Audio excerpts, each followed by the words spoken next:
92.3 des doigts.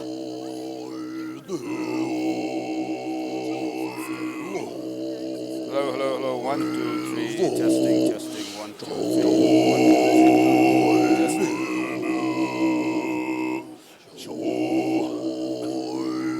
92.3 English translation. Listeners, 92.3, please.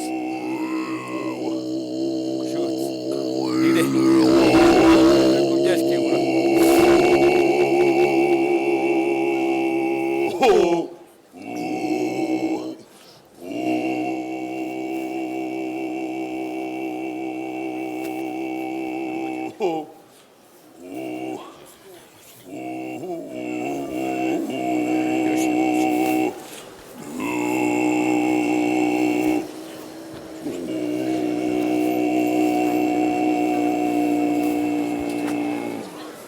신전 배자도 가기 힘이도.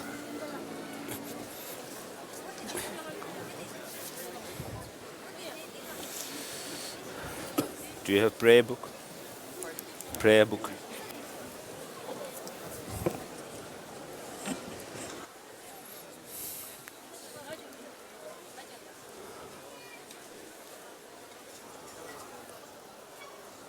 Kuşu yat sizde.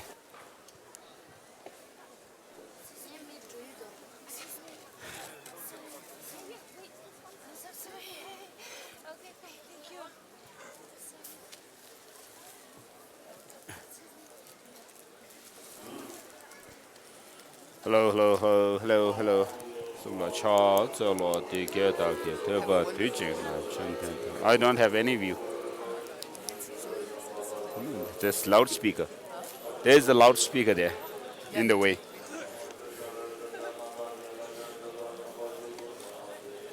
And then there's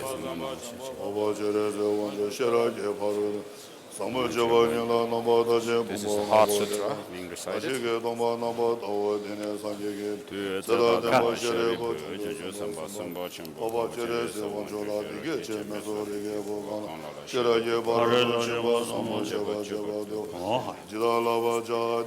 Heart Sutra.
다들 균집 중국도 뭐치긴다.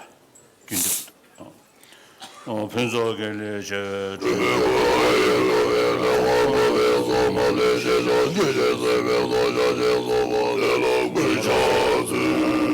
다음에 또 한번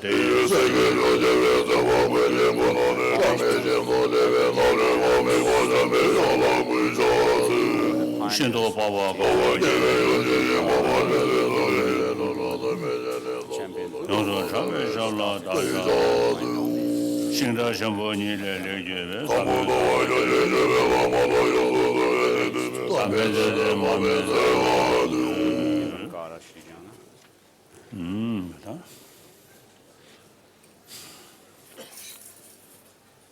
영재계획 신이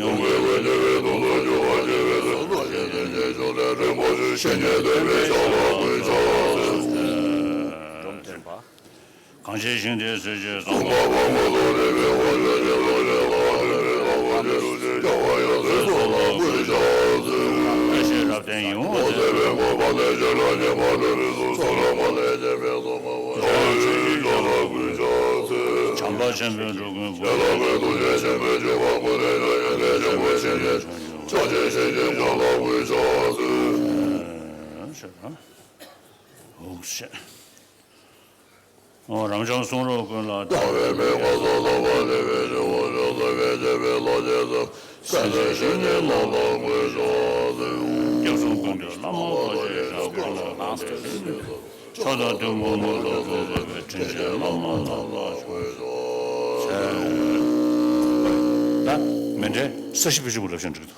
So we have a short version of Mandala offering with just the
I take refuge in the Buddha, Dharma, and Sangha until I'm enlightened. The practices of listening to the teaching. By listening to the teaching, may the merit that I gain be the cause for me to become Buddha for the benefit of all sentient beings. Jataka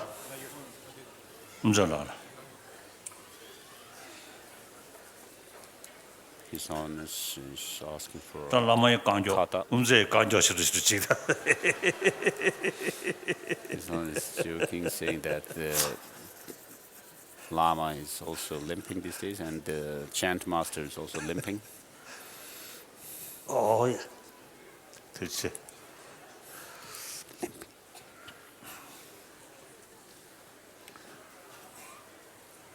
타다 레메메다메 제 용보다 제제 노조 제제 저로 정보 정보 노모 산제 송보로 제제 대외 여러 여반데 다제제 담배 신년신년데 제제 대외 제제 연대는 제제베데 여보도 제제 반대로 정도도 제거 예연데 바라베 제제 현재 용제임에 온보다 나래 번도도 배송년이 때문에 저는 좀 오시면라도 저는 제제 매선도 제제 제제 좀 연나베 제제 이모바에 내가 사와자바 이메데는 연도 상하리 주는 것은 좀더 저런 대로 The teaching of the Buddha is for the sake of overcoming our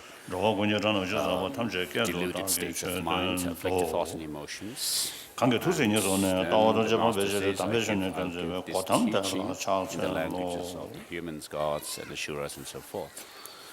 And then His Holiness made a homage to 야, the 다 들리. Buddha. So today in Tibet, for the last 600 years, this Mönlam festival, prayer festival, has been going on since the time of Lama Tsongkhapa, who started this Mönlam festival in Lhasa. So we have this tradition since then. But since 1959, there has been a huge change inside Tibet,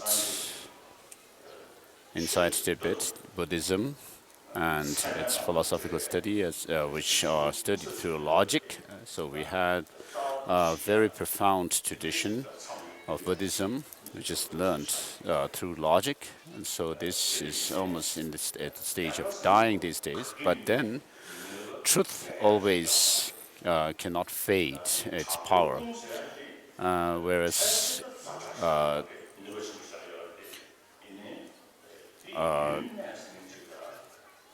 might of weapons may be very powerful for temporarily, but then it cannot survive forever.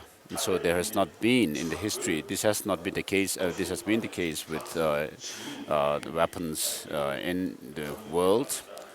And even today, everywhere in the world, we see, whether in the east, west, or north, south, you cannot come to a very permanent, conclusive decision through the might of weapons. So Tibetan Buddhism, when we use the term Chö or Dharma, so this is a general term which can be, of course, the term Dharma can be applied to other religious traditions like Christianity, Islam, Judaism, and so forth. But then, when we talk about Buddhism, the teaching of the Buddha, we have to understand that it is a teaching which allows us to use this human intelligence to the maximum. And so when we talk about truth also, all of us do not want suffering but want happiness, and these come through causes and conditions. So suffering, pain, and happiness and joy do not come without causes and conditions. So of course physical pleasure comes in dependence on external materials, but then the mental ones do not come from outside. So a lot of causes and conditions work together in order to bring about happiness and suffering. So we have to know the causes and conditions which bring about suffering and then try to overcome them. Of course, in other religious traditions, they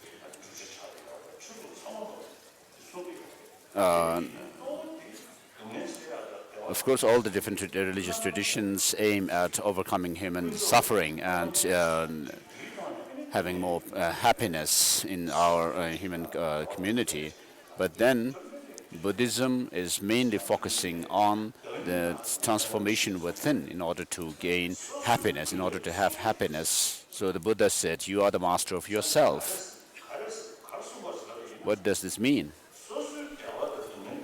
Your happiness and suffering have to, happiness that you want have to be achieved through your effort, and the suffering that you don't want have to be overcome through your effort, and not merely through prayers. Buddha said the Buddhas do not wash away the sins of sentient beings with water, nor do they pick out the suffering of sentient beings, like picking out some thorn that is stuck in your feet, or but by showing the truth, the reality of things, they help sentient beings. So the Buddha says that the Buddhas cannot transpose his own realization, his own experience, omniscient mind into others. Just by showing the truth or the reality, which means interdependent nature of things, whether it's we're talking about in terms of causality or in terms of interdependence by way of designation. So this is what the Buddha shows from his own experience. So having found this truth and reality himself through his own investigation and practice, and therefore the Buddha taught the truth of the interdependent nature of things in terms of causality. We have the causes and conditions giving rise to the effects.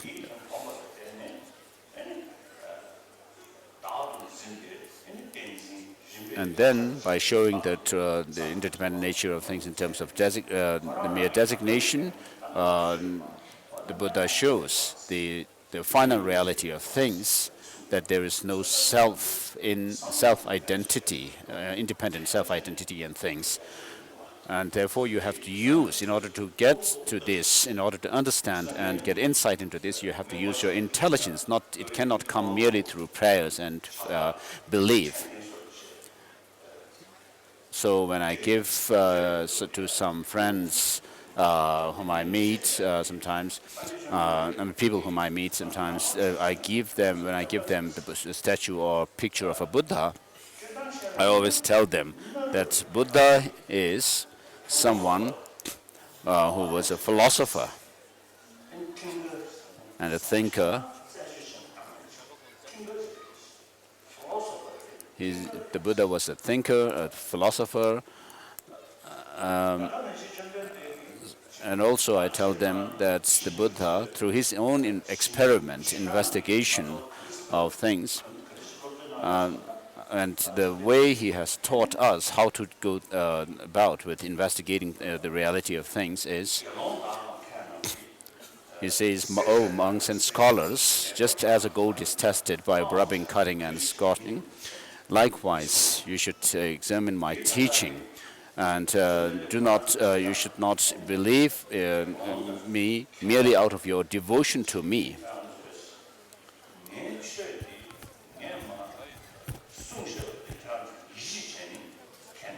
So this is what the Buddha says, that you should not just believe what I have said out of your devotion to me, but you should investigate, experiment the teachings. And when you see the reason, then you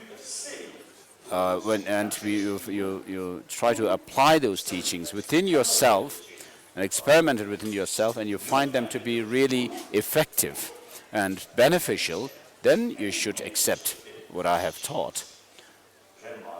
Otherwise,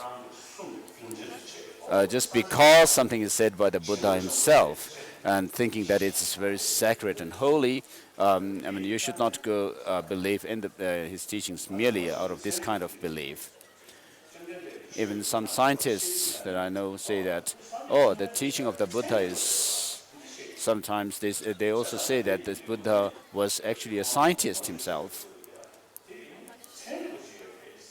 So when I give the picture or image of a Buddha to others, I also say that the Buddha was a scientist, because what he has taught has to be found through experiment, through investigation, and not out of blind faith. Just as the Chinese say that we are actually believing in the teaching of the Buddha with blind faith. It's not that. So of course we pray to the Buddha, but in order to make the teaching of the Buddha really effective for yourself,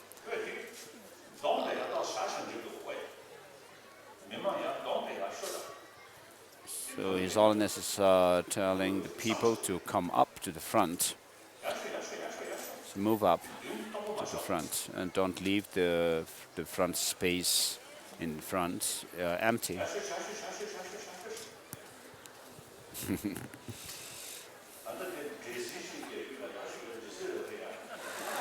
So if you come to the front, you will get the sweetened rice also. Otherwise, you may not get it if you sit at the back. That's a fact.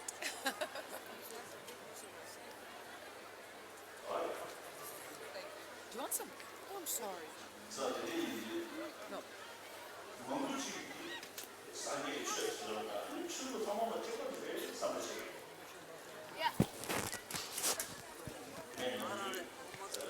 Many people have the idea that when we talk about Buddhism, that all religions, of course, are same. So Buddhism is same as other religions. So some time ago, I went to Jispa,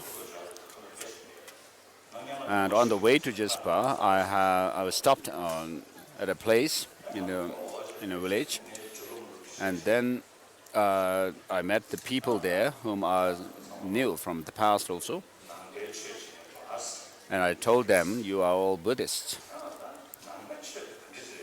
and I asked them what Buddhism is, and they answered, "It is about taking refuge in the Buddha, Dharma, and Sangha." And then I asked what the Buddha is, who is the Buddha, and they said they didn't know. And then I asked whether the Buddha and Brahma and Shiva and all these are same, and their answer is yes. The answer was yes. So what that shows is their ignorance about the teaching of the Buddha itself. Of course, the different traditions have been really beneficial to millions of people throughout the history. And therefore, there's every reason that we should respect the other religious traditions. But when it comes to actually being practical about the teachings, in Buddhism, you have to bring about a change in the people's perspective through study of philosophy. So you have to make change in how you perceive this self, who doesn't want suffering and wants happiness. And then we also have to make change, transformation within the person who looks at things.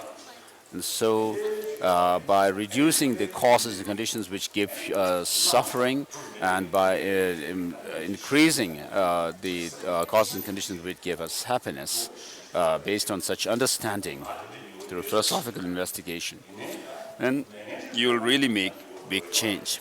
Of course, I don't have much experience, but compared to others who may not have any experience, maybe I have better experience of this.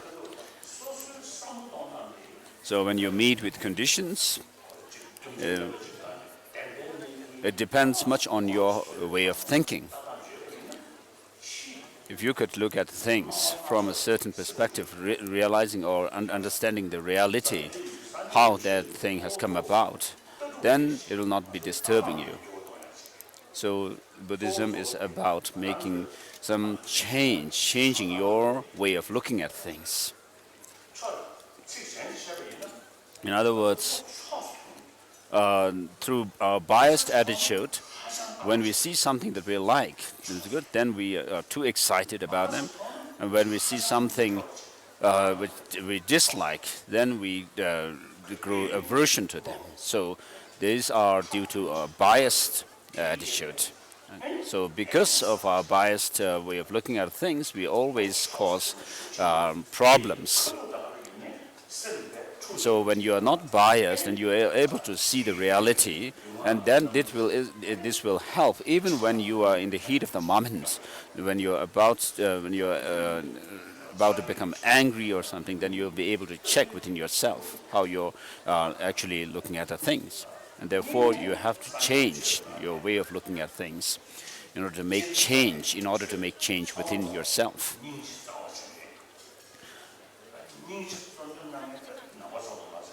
And then, of course, Buddhism also emphasizes the compassion. Of course, compassion is something which all the religious traditions teach. Love, compassion, kindness, and all this. In Buddhism, not only for human beings, but we are talking about having love and compassion to all sentient beings. Whether it's Pali tradition or Sanskrit tradition of Buddhism, the teaching of the Buddha is founded on or rooted in compassion. And especially in Mahayana, the Sanskrit tradition, there is emphasis on holding others more dearer than oneself, cherishing others more than oneself. And so, on the one hand, we have the philosophical understanding through which we can overcome or do away with biased attitude of looking at things. And on the other hand, we have the understanding of the benefits of holding others more dearer than oneself, and the disadvantages of holding oneself more dearer than others. And then you have to hold others to be dearer. So I met some British or English who was working in some doing some social work or something, and I said, it's very good.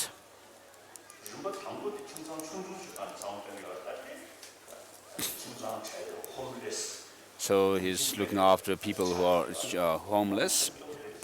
On the one hand, of course, it's very sad when people have no homes. They have nobody to turn to, and which is very sad, of course. And I told him that I also am with him or her. But now we are in the 21st century in the world. These days in the world, when there's some problem in some part of the world, it is also felt in other parts of the world, and people are really sympathetic. People in other parts of the world are sympathetic to them. And so when there is some disaster in some part of the world, people move, and people have moved and try to help them. So I told him that, I told this person that we have a very big family now. We are one family, a human family. So of course you may be homeless personally, but then people should not think that they are homeless and alone and all that, because we are all in one family. So if this is the case with the Tibetans, I usually also joke. That when I was 4, I actually separated from my family, my birthplace. So I had to leave my home in Kumbum, in Amdo, when I was 4, and from then until I was 24, I lived in Lhasa, and then I also lost my home when I was 24 or 25. I lost my home, my country. And so we are also refugees, which means that we are homeless. But then we also have lots of friends in this human family, in this world, which is our home. And we have lots of friends in it, and so we also live happily. And therefore, thinking that you are homeless, people should not feel depressed and all sad. So you have to muster up courage and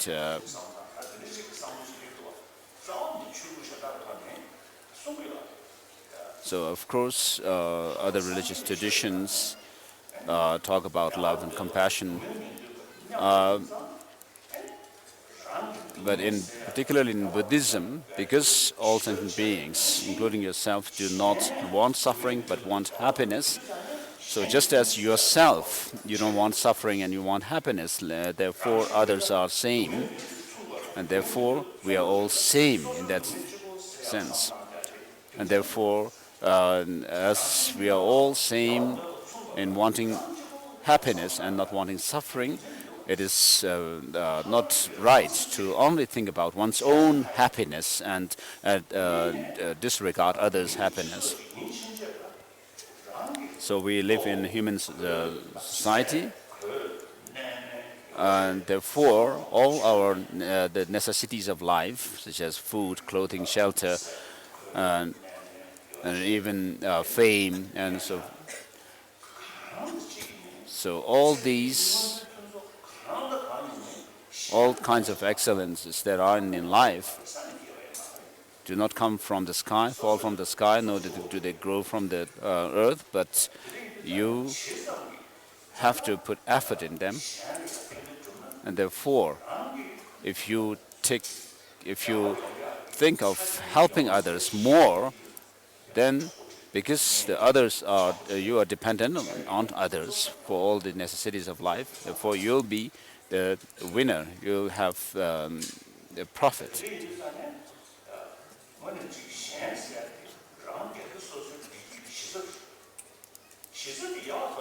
And so when you disregard others, neglect others, and forget others, then you are actually neglecting or disregarding the source of your happiness.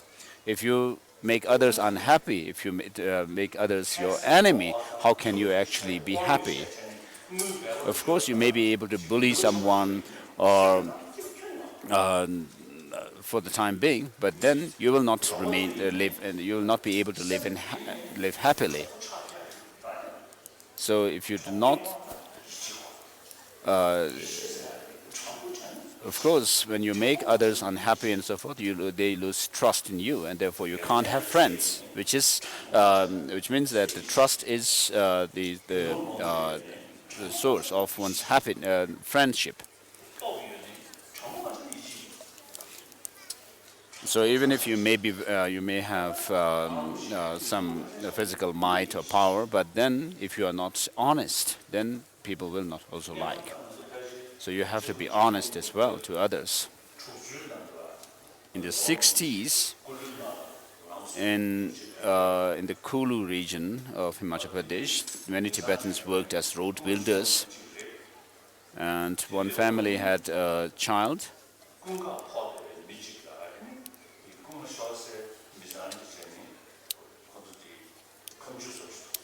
And there was a court case, a legal case, between a family who was blamed, who were accused of stealing from another family who lost something.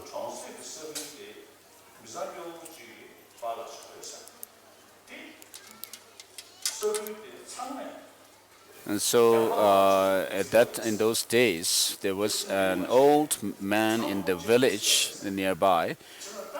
This man was believed to be really trustworthy. Who doesn't? Everybody believed that he didn't tell lie at all. He was always very honest. And therefore, so this legal matter was actually not taken to the court, but actually taken to this honest old man in order to make the decision for them. So this old man, of course, was not trusted by people because of his power or might or authority or anything like that, but then because of his honesty. And therefore, honesty won him more friends and people trusting him.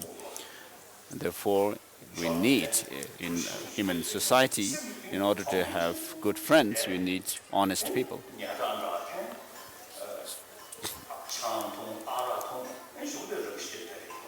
So otherwise, if you lose honesty, then you'll be alone. Even if you may be really rich, be millionaires or billionaires, but then you'll just be, because of loneliness, not being able to win others' trust and so forth, you'll remain alone, and then you'll take to drinking, alcohol, and so forth, drugs.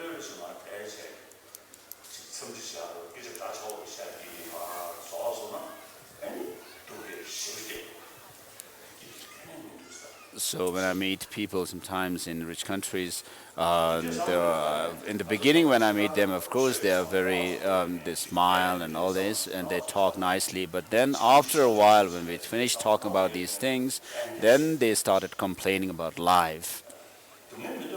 So what we need to cultivate is compassion and love. We all don't want suffering. We want happiness.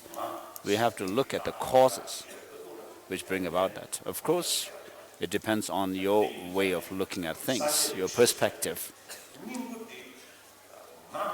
As a person, how you look at the things. Buddhism says that this strong clinging to oneself, the ego clinging, is the source of our suffering. And then you talk about my happiness, and also the people outside and things outside. You look at them all as having some kind of independent existence. So Buddhism says that there's no such way of existence of things, that they do not have any independent existence, whether it's yourself, the person who experiences or goes through all these experiences of suffering and pain, or the things outside. Nothing is independently existent. Therefore, this is unique to Buddhism, that there is nothing independent. So of course, of the many different, perhaps there may be 10 major religions in the world, like Islam, Judaism, Hinduism, Jainism.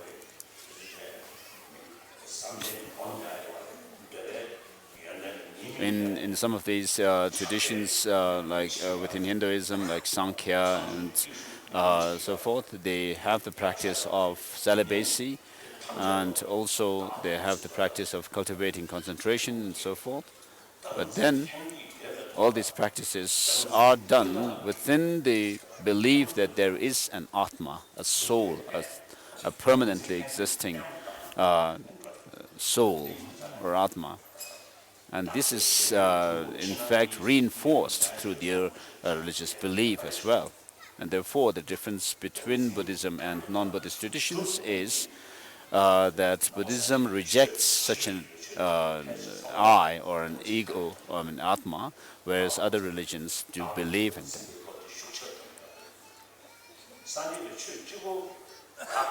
So Buddhism kind of destroys this way of looking at an Atma as being there, some kind of independent existence, whereas other traditions believe in it. And so, with regard to Tibetan Buddhism, the Tibetan king Chisung Detsen invited Master Chandarakshita to Tibet in the 8th century, And so Tibetan Buddhism was firmly established at that time, and it continued until today.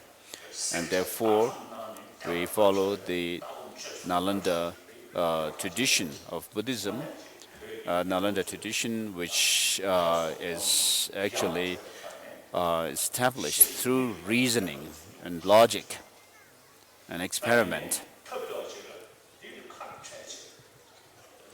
So we have a very rich religious heritage, but then we have very few people who actually are able to apply these teachings within themselves.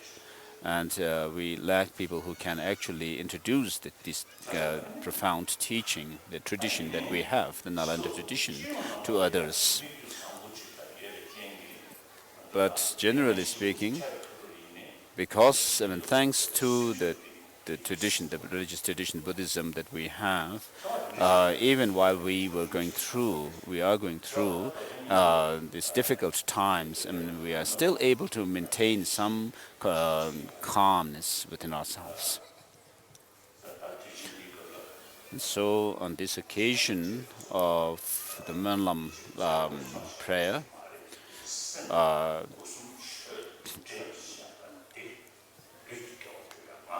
we are not merely gathered here for some ceremonial function, but we have come here to learn how to make change within ourselves through the practice of compassion and understanding of emptiness, by developing the insight into emptiness and also the experience of compassion and bodhicitta and so forth. So today in the world, there is so much bloodshed. It's almost like playing with people's lives. And like in Syria, for example, the situation there is really sad. So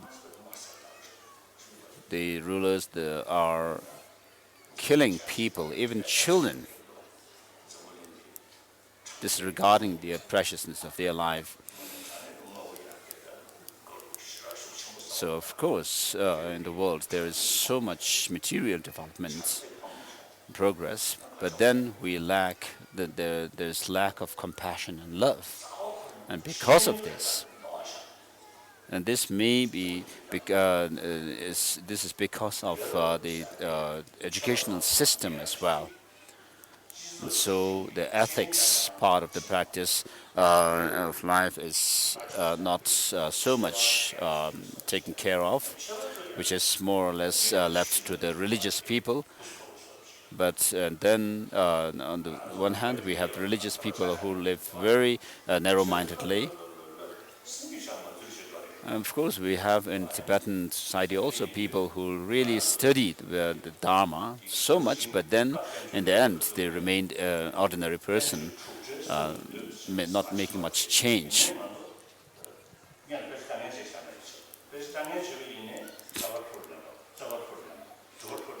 In the text, when we study philosophy, we talk about, not being someone who just plays like a devil's advocate and just try to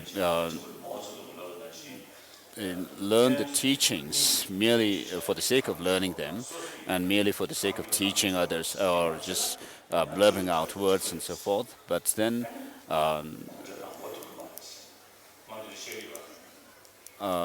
we need, of course, to study the teaching.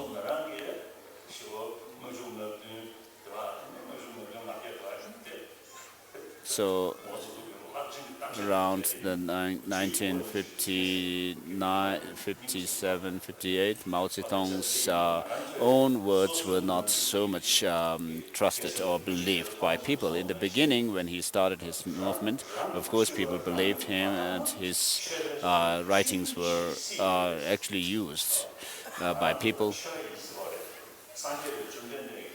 So Master Tokme Sangpo says that if you don't check within yourself, even if you may be in the guise of a religious person, you would still engage in non-religious activities, and therefore it is important for us to be careful, to be cautious about what we are doing. And so the situation today in the world is really sad. There is lack of truthfulness, honesty. People only use power. So with regard to the Tibetan cause, of course, we have the truth on our side. But then we are rather pressed down by force. So we are in a very sad situation. Of course, we should make our prayers, which may not materialize immediately, but then it can help. We have to pray to the three jewels, Buddha, Dharma, and Sangha.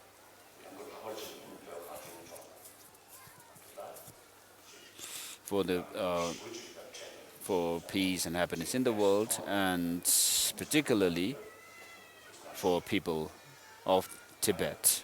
So please make your prayers that we may be out of suffering.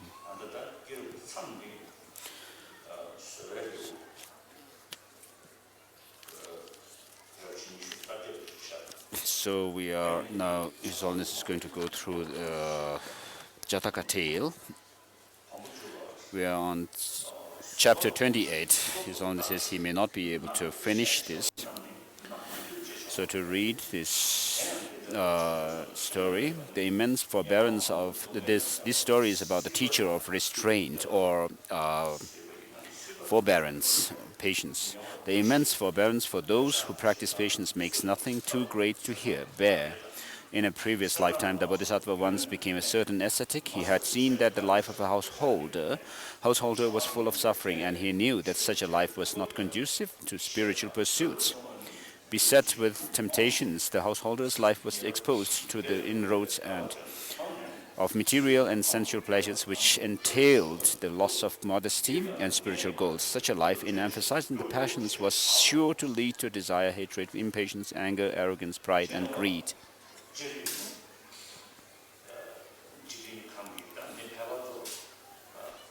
So this is saying that in general, in the world, in the universe, or the ordinary people, of course, everybody don't want suffering, they want happiness. But then the suffering comes from our greed and attachment, which in turn are rooted in our ignorance, which is not only the ignorance about the causality of things, but also the ignorance about the true nature of things, the reality of things. And so these two types of ignorance, of course, give us painful experiences. And therefore, it says, living a householder's life is full of problems. When we live in a human society, of course, we live through attachment, and with attachment, aversion or greed, and therefore we are not able to live happily. So we have to know how we use our body, speech, and mind to create negative karmas and try to restrain ourselves, and also try to cultivate the virtuous practices, virtuous experiences through our body, speech, and mind, which bring about happiness. So if you are able to do that, then you will be happy in family and as well as in your community at large.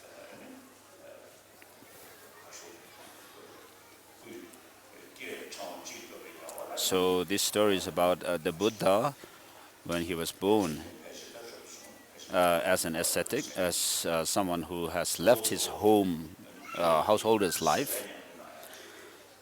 So this story is about the practice of forbearance or patience. The term Jataka Mala, or series of birth stories, the word itself shows that the Buddha actually was born in many lifetimes, was born It's not about just enumerating how many different lives he had in the past.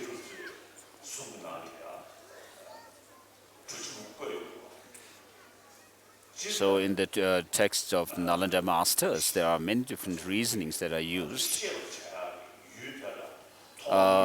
Generally, it is said that within the things that we should know, there are three types of things. So things which are obvious to us, which are can be perceived through our perception, and then there are slightly hidden phenomena which are to be inferred through logic and reasoning, and then there are extremely hidden phenomena. So science is more related to what is obvious to our perception. Of course, they use different machines and so forth, and to see the subtler particles and so forth. But then, basically, they are related, or they're dealing with things which are obvious. And then we have the slightly hidden phenomena, which have to be understood through a logical reasoning. But then there are certain other things which we see, of course, things happening around us, for example, but then how do we explain them? Of course, they cannot be explained through science. And then in other traditions, they may say, oh, these things happen because of God. Or some may say they are causeless. They come about without causes and conditions. And that's not true. So things have to come through causes and conditions, and those causes and conditions have to be conducive, or which can actually bring about those results. And therefore, there are many different causes and conditions that bring about things that are happening outside. And similarly, experiences within ourselves, within our mind. There are many different states of mind. And then with regards to the explanation and description of the mind, perhaps Buddhism has the most extensive explanation. And so even scientists today, the neurologists and brain scientists, when they want to really go into detailed and deep explanation, then they find that through the training of minds, we can make change in the brain as well. And therefore, what makes changes in the brain cells is something different. There is something different from the brain. And so if you check the causes and conditions of things, we may have to sometimes just predict or just guess why such and such thing happens.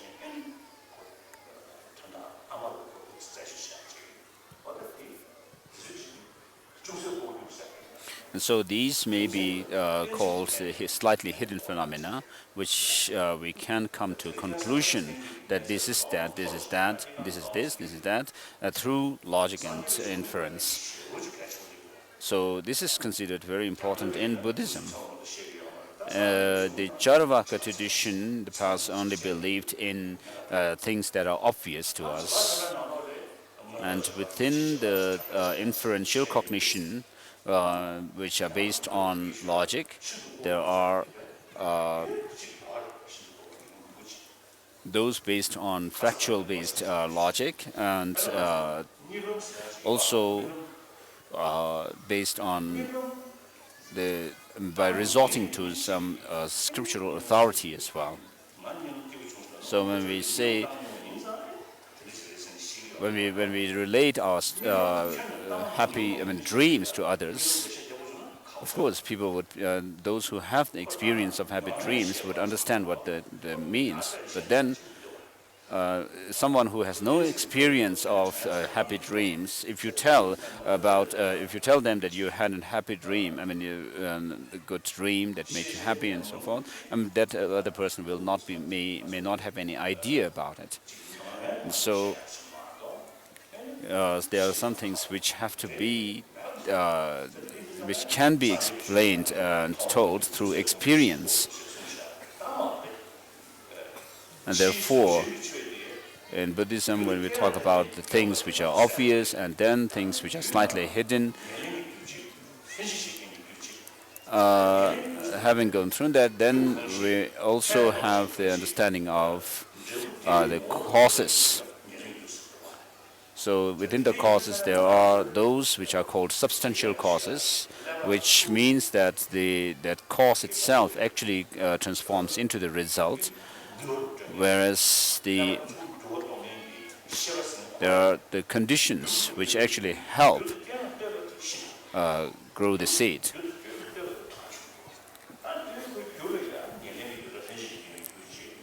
So the agent which brings about some change in the brain has to have its cause. And therefore, this consciousness or mind has to have a cause which is similar to it. And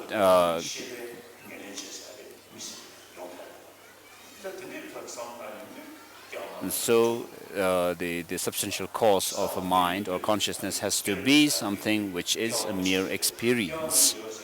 And without there being the experience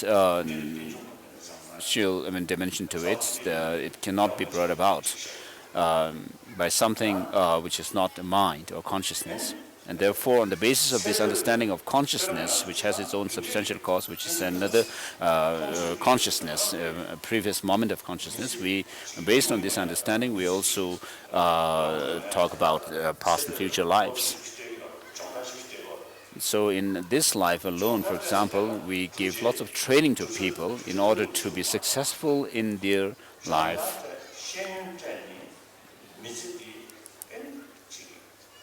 So by giving education, by giving training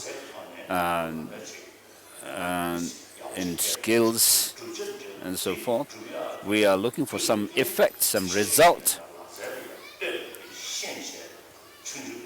And because the result is, because we are aware that the result is dependent on the causes and conditions which bring about them, therefore we have a goal, and accordingly, in order to reach that goal or achieve that goal, we give education and training to people.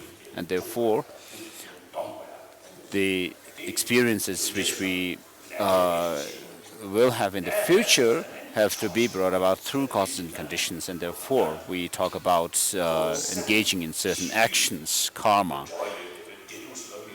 And when we talk about pain and pleasure, these are experiences within ourselves, and therefore the pain and pleasure have to be related to the mind stream. And therefore, the term Jataka Mala, or the garland of birth stories, shows this kind of working of cause and conditions that based on the understanding of the mind, that there are past and future lives. Yesterday, the people from the Ba region of Tibet offered a long life puja offering for me, and they also requested if I could give some teaching. And therefore, I found that today is a good day to do the Avalokiteshvara initiation.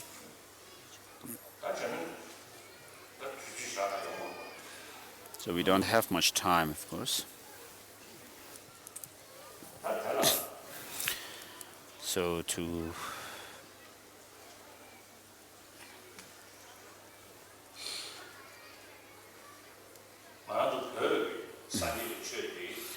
Tibetan Buddhism is Buddhism which comprises the entire teaching of the Buddha, including the basic vehicle, the universal or the Bodhisattva yana and Tantra yana.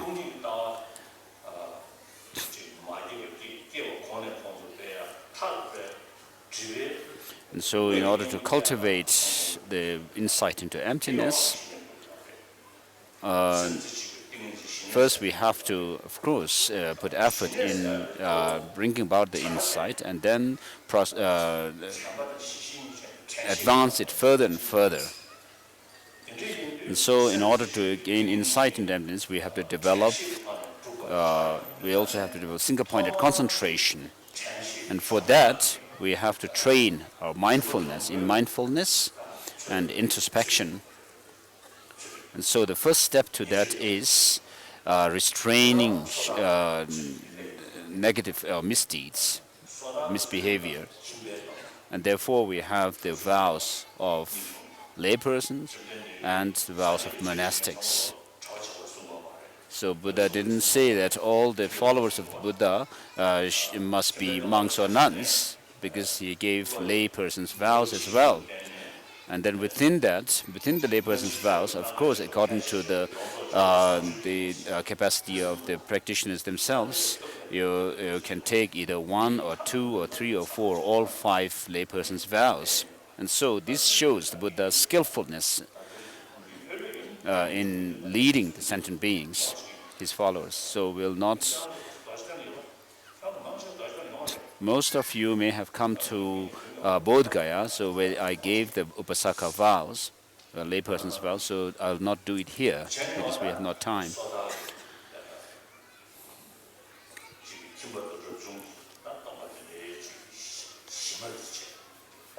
So with these vows, Pratimoksha vows as the basis,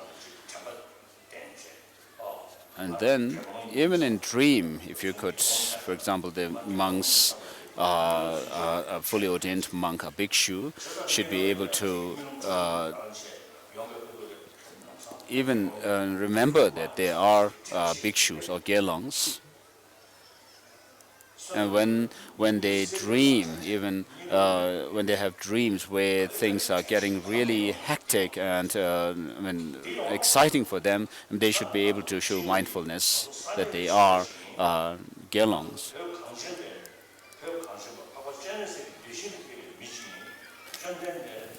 And then as Tibetans, you could think that you are born in the land of Tibet, which is the special land of Avalokiteshvara, and therefore, as someone who is taken care of by the Avalokiteshvara and who is also the follower of Buddha, I should be really cautious, show caution when I am about to indulge in some misdeed.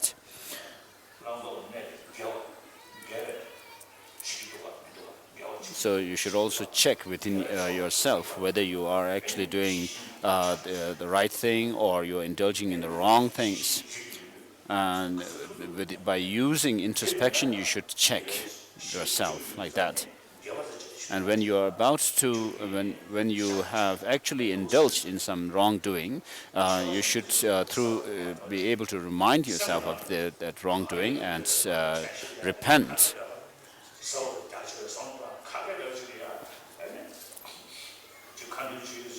So otherwise, just doing prayers, a lot of prayers, may not make much change within yourself. Even if you you may claim that you are doing some very profound and extensive prayer and so forth, they may not have any effect. They may not mean much to you.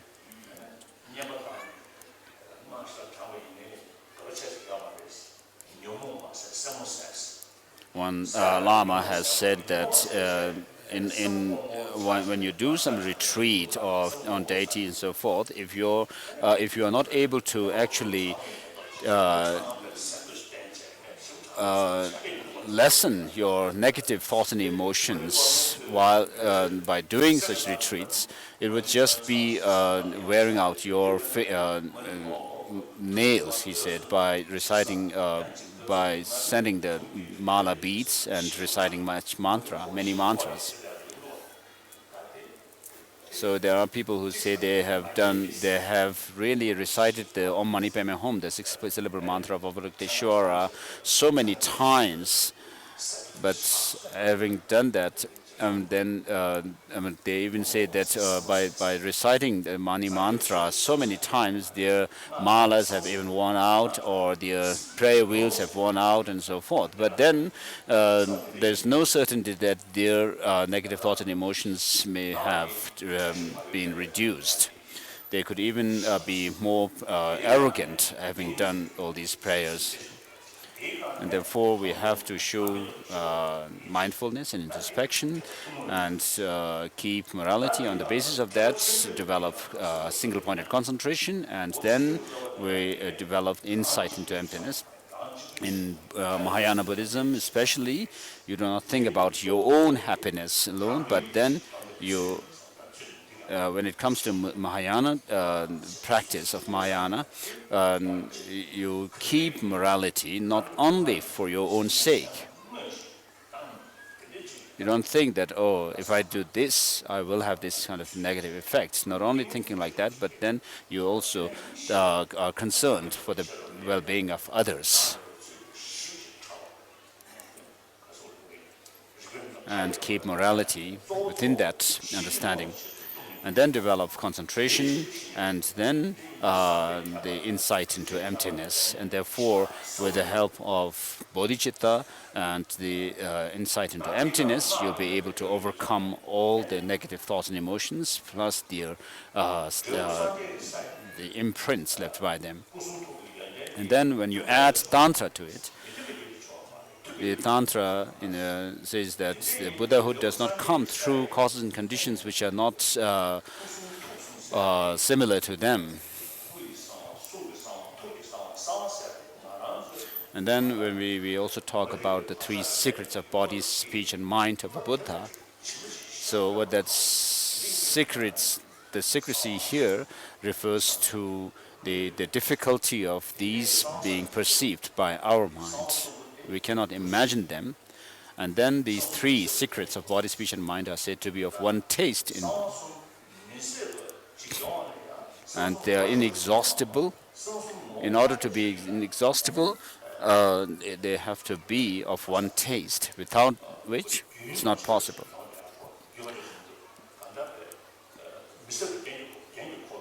And these three, the body, speech, and mind, are also called Genki Kolo, which means ornamental wheel, something like that, which is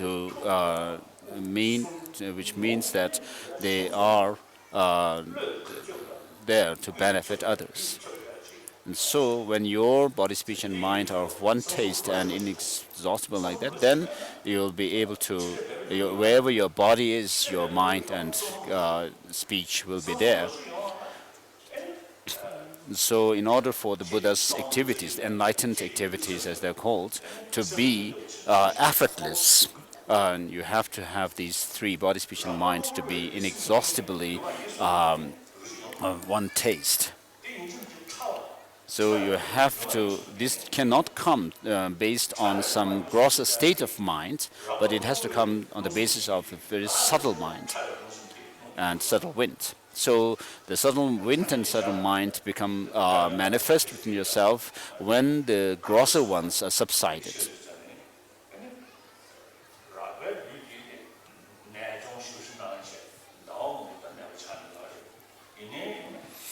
So sometimes it happens that somebody may be really sick for a long time, physically very weak, becoming really weak, but then when they die, there are many people who stay in what is called tugdam, in meditation, after the clinical death. So when this subtle mind wind is there, although the gross mind and body have ceased, the subtle mind, when the gross mind has ceased, but then when the subtle mind is there, many of their body look very fresh and alive. So even doctors have witnessed such things in hospitals. And so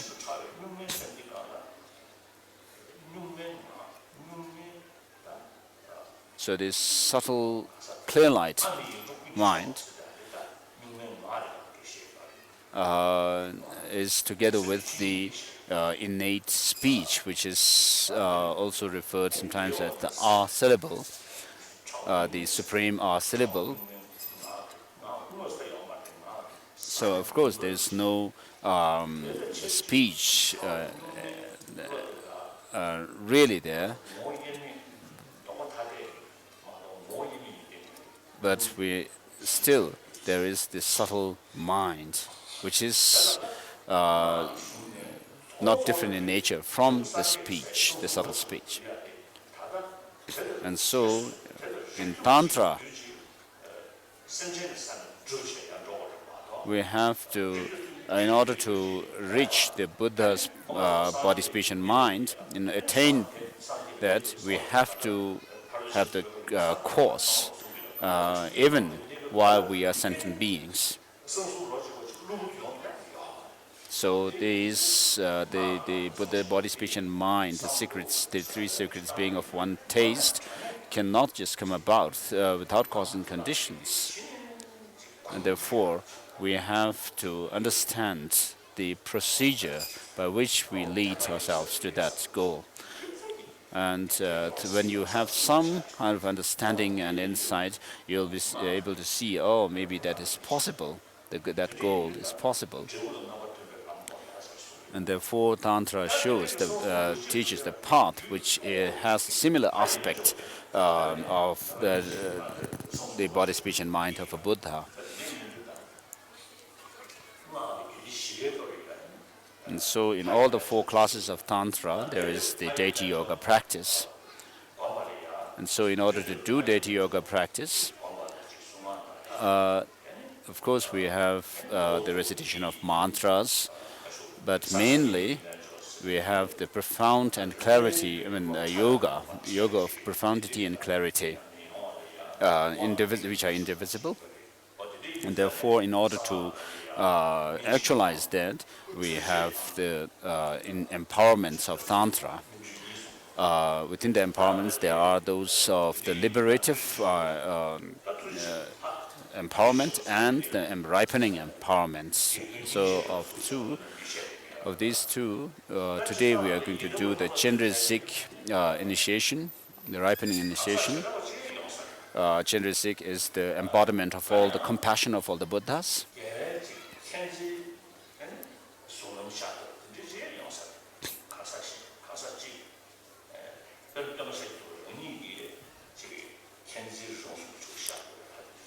So of course deities may be as we say, the embodiment of compassion or wisdom of all the Buddhas. So for example, we can have an embodiment or a manifestation of a Buddha, but then there are also individuals who can actually become the embodiment of compassion.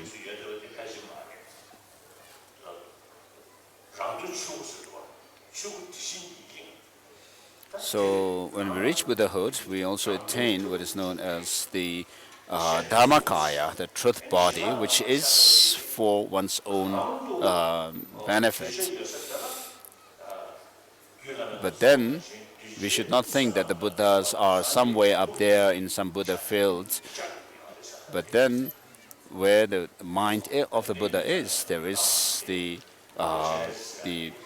physical dimension as well. So in order to serve and help sentient beings, they appear in different forms of deities as well. And so the Avalokiteshvara is the embodiment of the compassion, Manjushri is the embodiment of wisdom, and then Vajrapani is the embodiment of the power of all.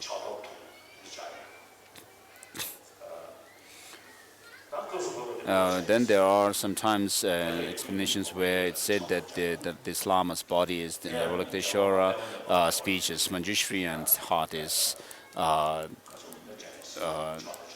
Vajrapani, and so forth.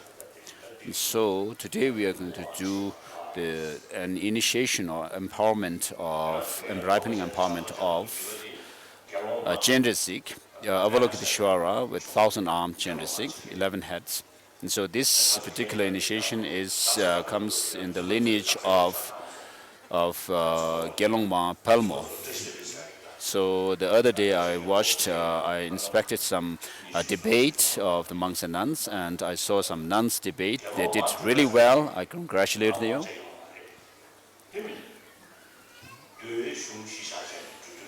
So of course in Tibetan Buddhist tradition we don't have the Gelongma, the Bhikshuni ordination yet.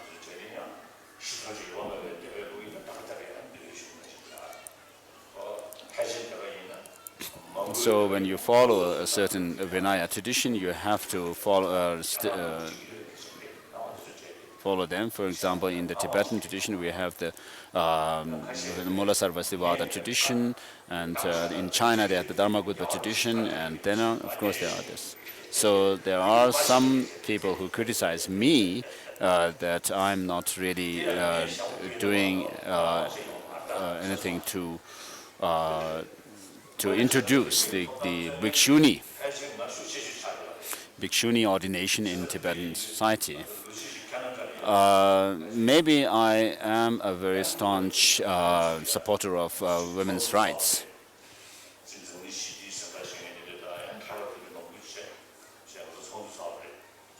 There was once a conference in Canada, and I said to them, at the meeting that these days in the world there's lack of compassion, love and compassion. So in order to promote love and compassion, women have more responsibility, and more women must take more active role in the world to promote love and compassion.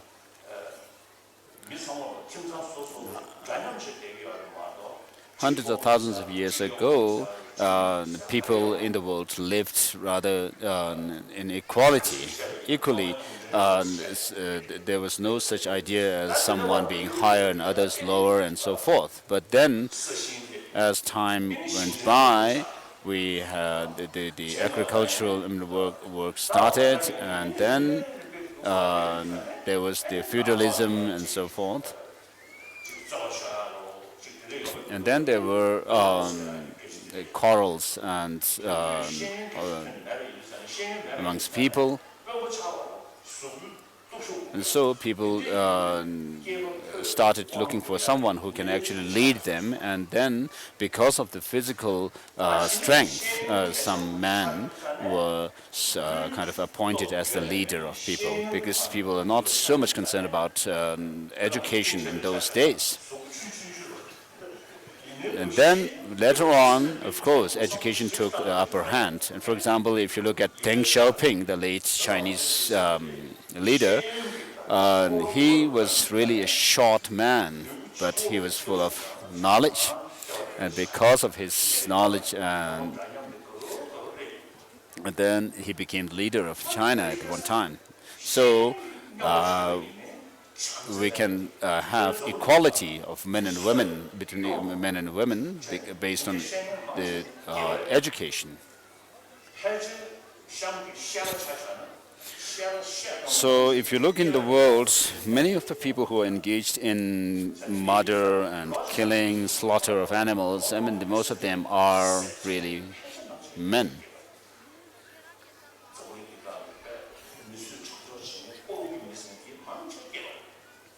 So people who are involved in bloodshed are mostly men. So scientists say in their experiments that when they show some picture of someone who is really going through suffering, much suffering, to a man and a woman, the women show more sensitivity to them.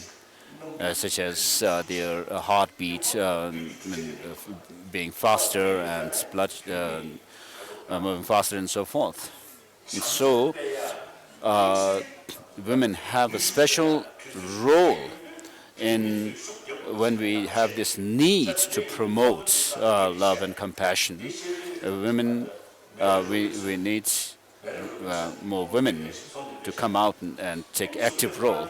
And Mary Robinson was there also, and she gave me a new title, calling me a feminist Dalai Lama.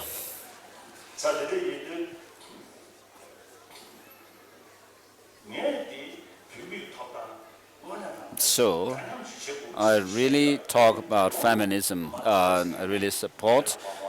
But then, with regard to Bhikshuni ordination, it's not in my hands.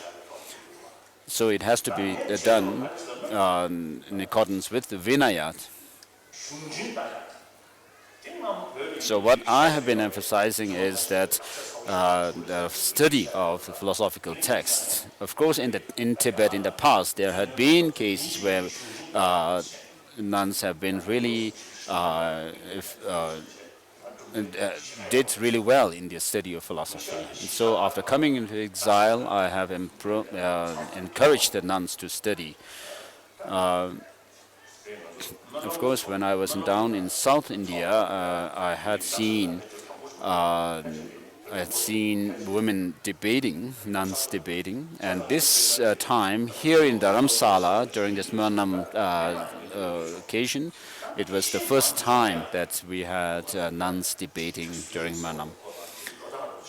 And then I have been also saying that we have to make some plan to have Geshe Mass. So far, it has not been put into practice. So we have to see what's best, how best to actually start this Geshima. So there are many nunneries. We have a Sara College. So we should have people gathered in one of these institutions and to put in place a system whereby the nuns could become a Geshima, could get the degree of Geshima. So this initiation now of Chandrisik has come down from Bhikshuni Lakshmi.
So His Holiness is performing the ritual cake ceremony, or doing the ritual for driving away what are known as obstructor beings who might otherwise hinder this practice of the initiation, asking them to come forward and take this offering of the torma, the ritual cake, and not to and are asked to leave this place with this offering and not to disturb the initiation. So this is called offering Gektor.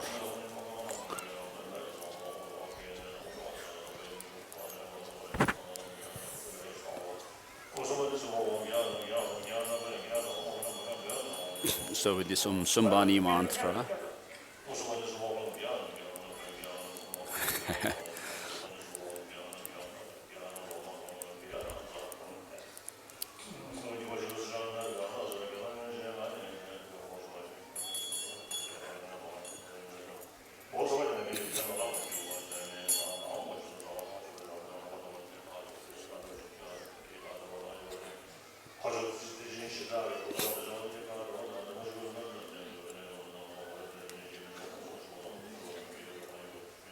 So the Guru, His Holiness, is calling on the truth, the power of truth of the three jewels and the power of truth of Chandrasekhar, and asking the obstacle beings or interrupters to leave this place and not to harm this initiation ceremony.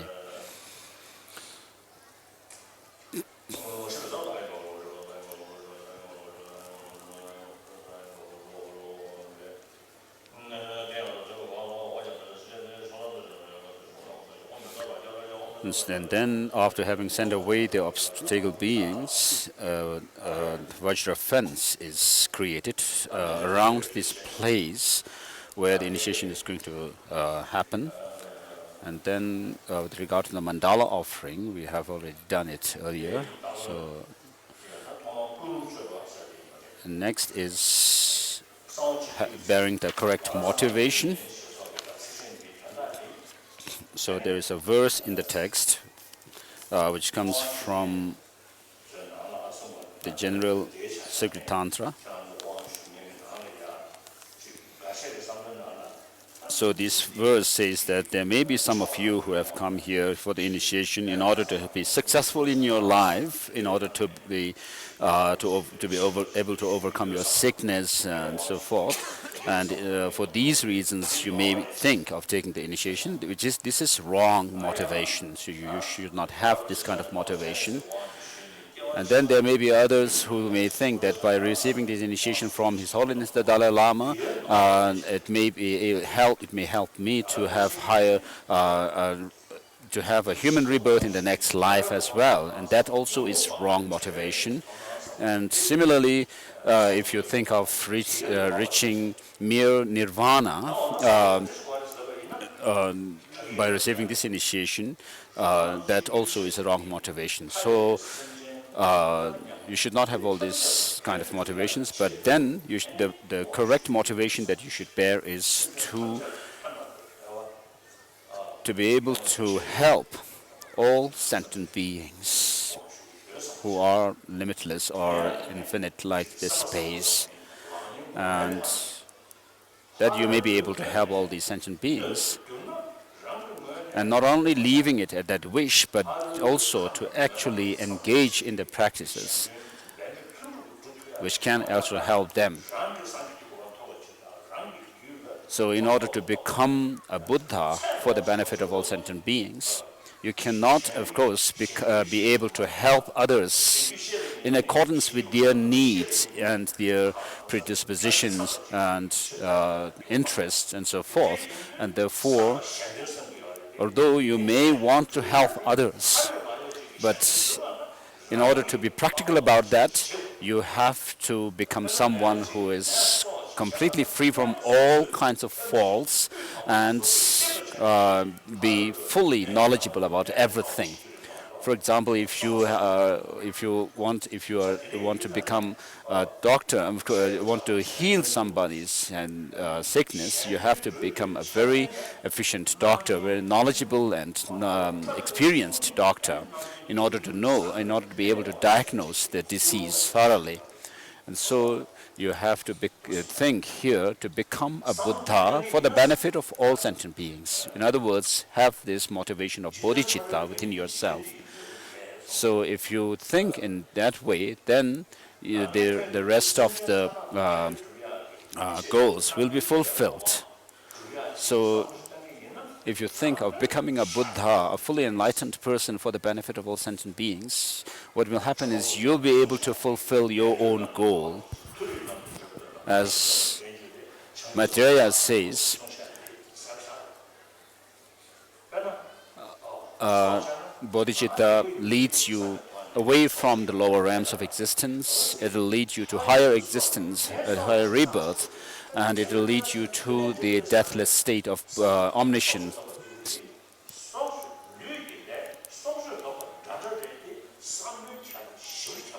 So even with regards to refraining from killing, for example, if you do it merely because you think that it'll be bad for you, like that you will go to a jail or something, then it is a rather inferior type of motivation. Whereas if you do it within the understanding that if you do so, the others will be harmed, then I mean, of course, you are thinking in a more right way. And so, not only thinking of what disadvantage you would have, but actually what disadvantage others would have, you have to refrain from negative actions.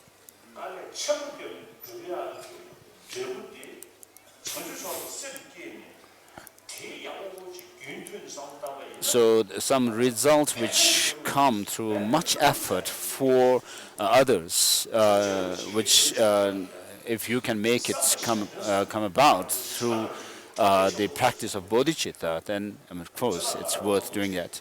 And so bodhicitta is this motivation which thinks of helping others, but then while doing so, while thinking in that way, while motivating yourself that way, what you actually gain is, as a byproduct, your own happiness. And so even in this life, if you live an honest and sincere, dedicated life for the benefit of others, and you put effort in helping others, you'll be happy. This life will be a happy one. And then it's quite guaranteed, it will be quite sure that you will have higher rebirth. With only selfish motivation, even if you may say the six-syllable mantra hundreds of thousands of times, it's not quite certain whether you will have higher rebirth or not.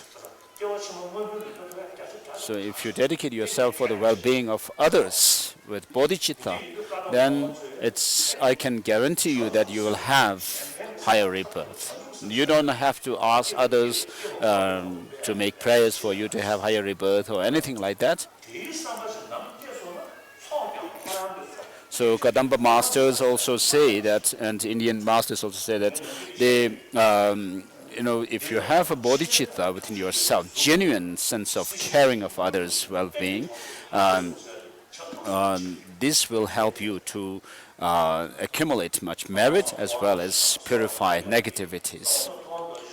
Of course, we pray to Lama Lobsang Tuan Dorje Chang and all this.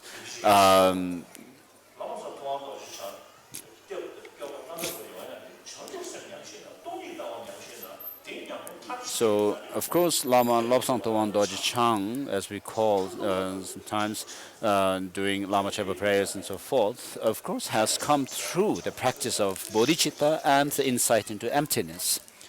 So if you could combine these two, of course, you will reach that goal of Buddhahood.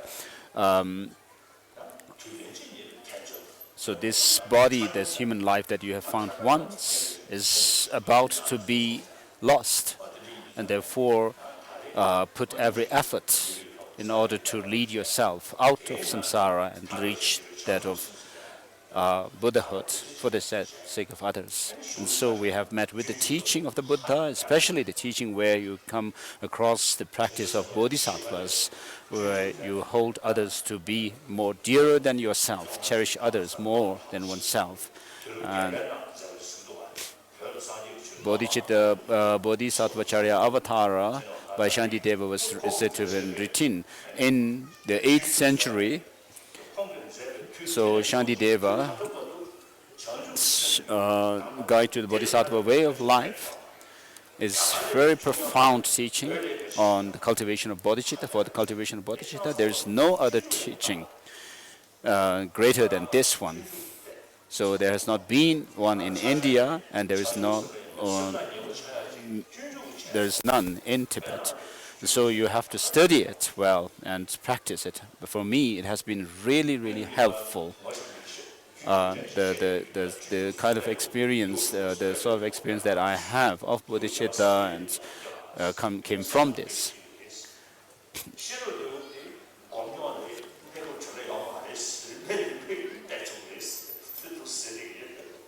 So I've been telling people to study the 6th chapter and the 8th chapter of Bodhisattva Charya Avatara, and I've been telling people sometimes that the 9th chapter, maybe there's no hurry.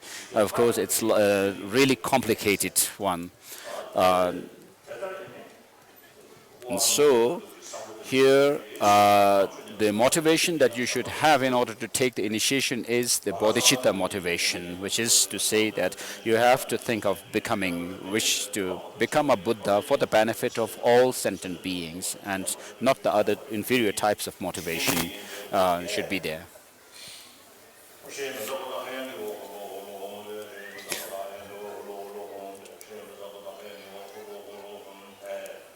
So with this mantra and the sprinkling of the blessed water from the vase, now all the disciples, please, of course, all sentient beings, including the insects and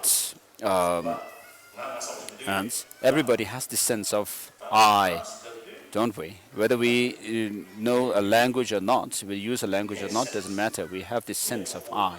And then we say my mind, my friends, my family, my house, my teacher. So you refer to all these things with reference to yourself. So where is this I? What is it? Is it in your head, in your eyes, or where? Where is this I?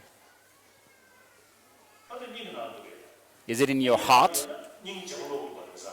And in that case, then these days there is heart transplant. So then you would have to change yourself. And sometimes in that case, some others may say that it's in the brain. But then, is it in the front part of the brain or back or where? I know a German brain scientist, a really huge man with big nose. So he told me that, of course, there are other religious traditions which believe in soul theory. And he said that if there were such a soul, it should be somewhere in the brain. But from his experiment, he said he never found any soul there. But brain works, and all these different called neurons work together, and there's no part of the brain which can be pointed to as being the soul. So he said to me, in Buddhism you talk about no self, there being no self, and this is really something which is called close to science. So of course we think of I in the sense that I am the one who possesses this mind, I am the one who possesses this or that. But then if you really carefully check where this I is, it's not in the body, of course. If you take the body apart, you will not find it within the body. In that case, could it be in the mind? And within Buddhism, there are certain philosophical schools which say that the I or the person is within the mind. They give instances of the mind, which is the identity of the person. And they have still not understood the final thought of the Buddha with regard to what emptiness means.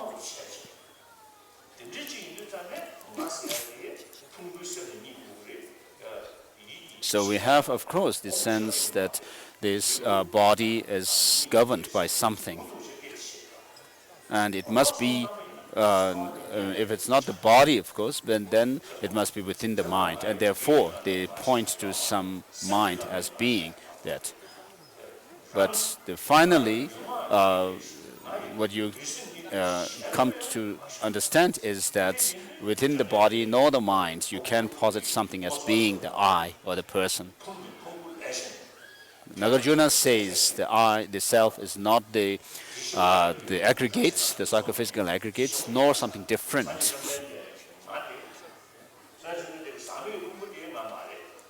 And he's actually in that chapter, or chapter 22 of the Mula Madhyamaka Karika, the Nagarjuna was actually doing this investigation on the Tathagata. So he says Tathagata cannot be found within his body, nor the mind, nor something different from it. And so I also think about this verse. I recited, referring to myself, that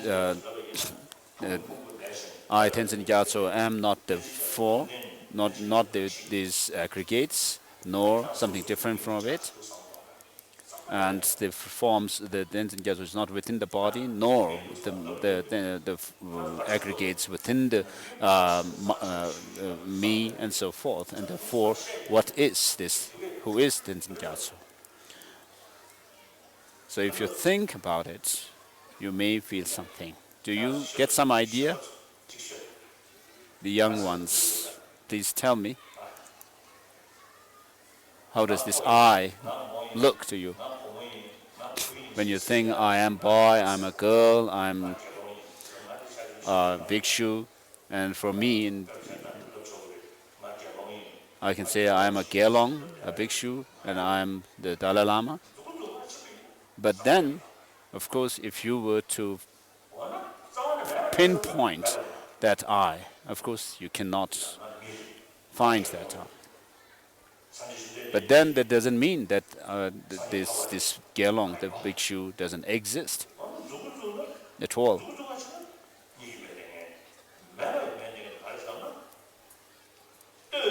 So what this shows is that although there is something, but when you are to pinpoint at it, you cannot find it. What this shows is that this I, this Gelong or Tenzin Gyatso or Dalai Lama or girl and boy and so forth, exists by way of designation, independence on other factors. Just as Nagarjuna has said, a person is not the earth element and so forth, but then a person is merely designated on the basis of these 6 elements. And Chandrakirti also says,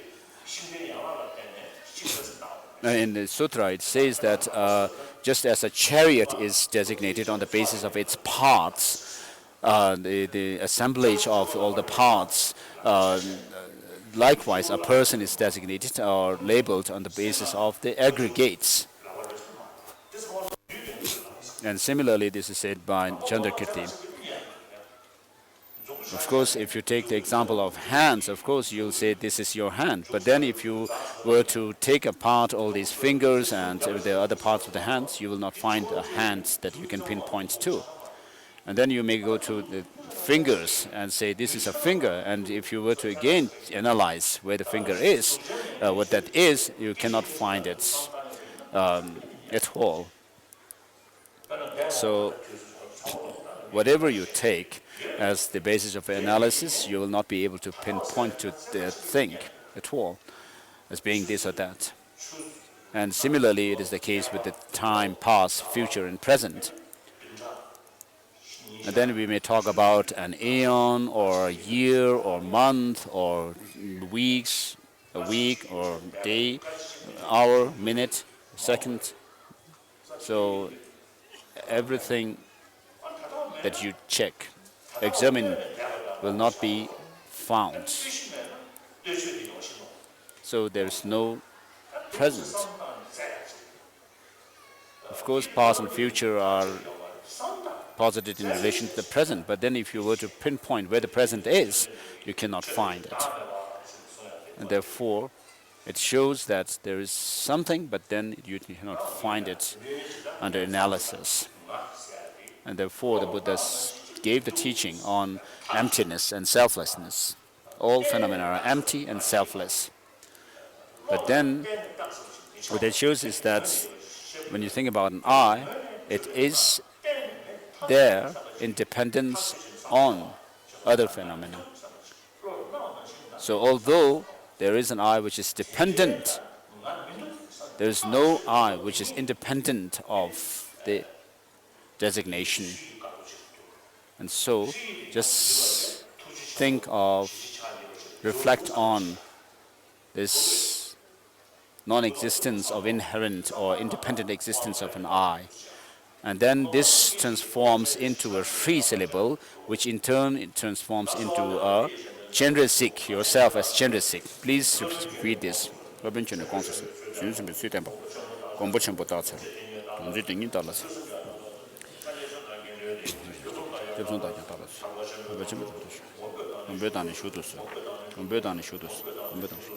So you have requested the Master to let you into the supreme city of bliss, city of liberation, which is the mandala. In other words, you have asked him to give you the initiation. So when you think about the liberation, first you should think about causality, law of causality, how causes and conditions give rise to their effects. Of course, when you think about an effect, you can tell that the effect is dependent on causes and conditions. But then the causes and conditions themselves, which gives rise to those effects, are themselves posited in relation to their effect. And so there is nothing which is independently existent in that sense. But then we have ignorance, which sees things as having some independent intrinsic existence, which is not the reality. So you have to confirm to yourself that there is no such thing as independent existence at all. And therefore, when you think about emptiness, you can see the possibility of nirvana. And by that, you can also come to the conclusion that it is possible to reach omniscience. State of omniscience means that you have abandoned or overcome all kinds of delusions within yourself. And then also you come to the conclusion that there is the practice of tantra, the practice of non-indivisibility, of profundity and clarity. So here the Guru is instructing the disciples.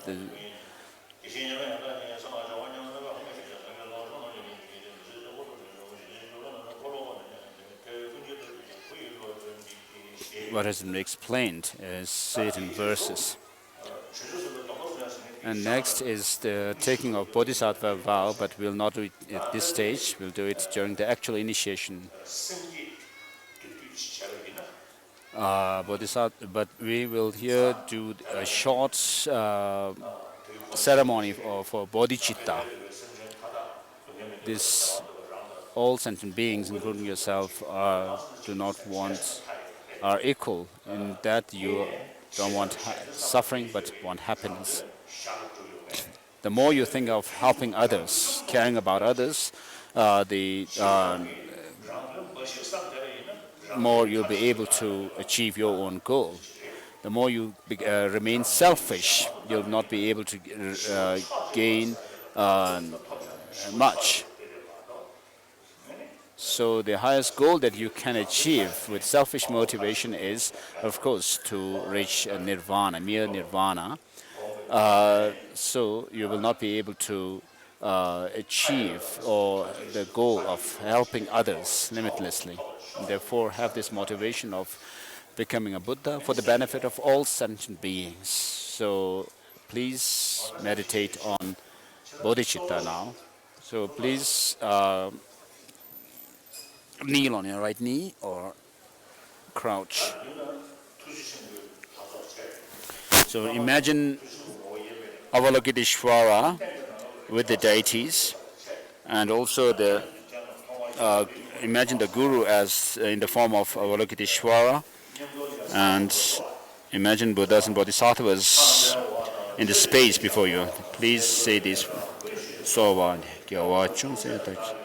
through the practices of prostration and so forth, the 7 limbs. We are going through this.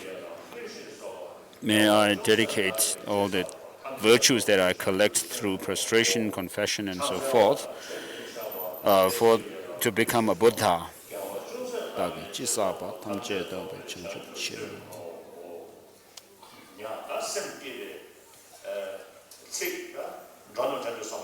So please repeat these lines.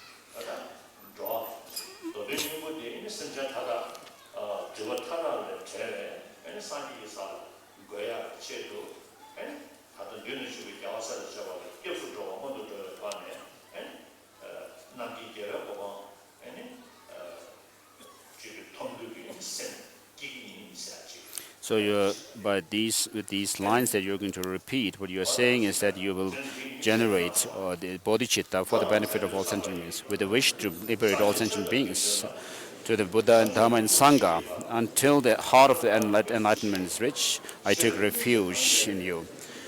Enthused by wisdom and compassion in front of the Buddhas, I generate the bodhicitta. So you should get them. Repeat again.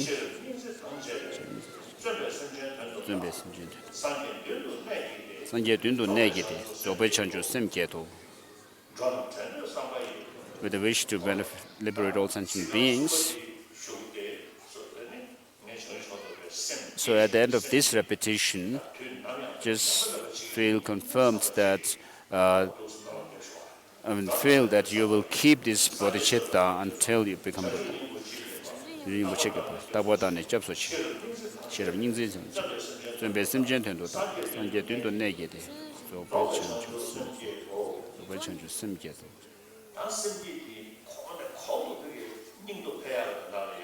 Now, in order to enhance this bodhicitta further and further, please say these lines again. As long as space remains, as long as sentient beings remain, may I too remain and dispel the miseries of sentient beings. So have this courage to work for the benefit of sentient beings until the end of space. So think that you are someone who is here to serve other sentient beings.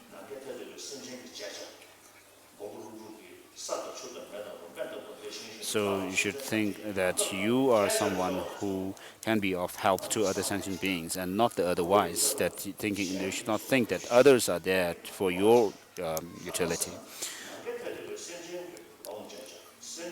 As Nagarjuna has said, may become like this a sustenance for all sentient beings, like the earth and so forth, earth element. So similarly, it is said by Shantideva in Bodhisattva Charyavatara. So please sit down.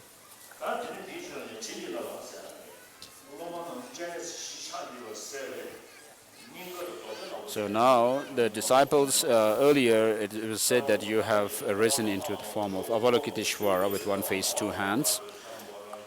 And now at your forehead or throat and heart, imagine these three letters, Om, Ah, Hum, respectively. And His Holiness will do some gesture, and when that is done, imagine that your body, speech, and mind are blessed. So what does blessing here mean is, so far we have actually let our body, speech, and mind under the sway of self-cherishing attitude and ignorance, and done all kinds of things to harm others with our body, speech, and mind. And so now, from now on, you think of actually using your body, speech, and mind to benefit all sentient beings. So with this understanding, just imagine that your body, speech, and mind are transformed in order to be of benefit to others. And so, having blessed your body, speech, and mind, now you are made offerings of the lamp, flower, incense, and scent, and so forth. Next is the tossing of a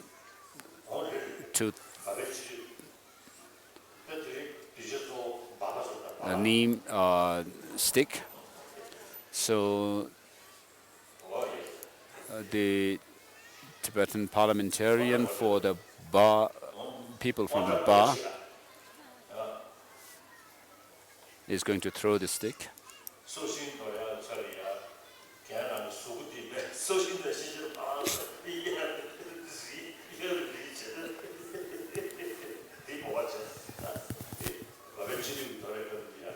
So when the parliamentarian,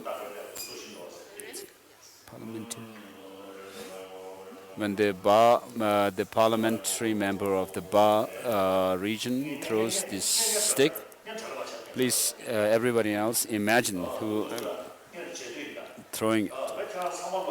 So repeat this after His Holiness, imagining that you are actually throwing the stick, the neem stick, on the tray. Please repeat. Hold your hands, palms together. Om Bezar Hasa Ha, and release the fingers, imagining that you are throwing the stick.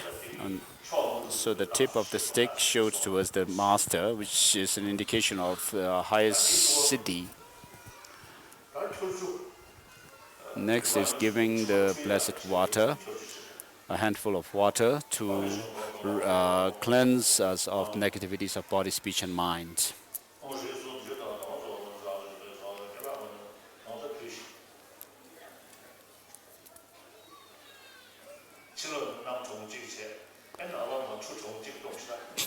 So the weather is cold, and on top of that, please drink this cold water also.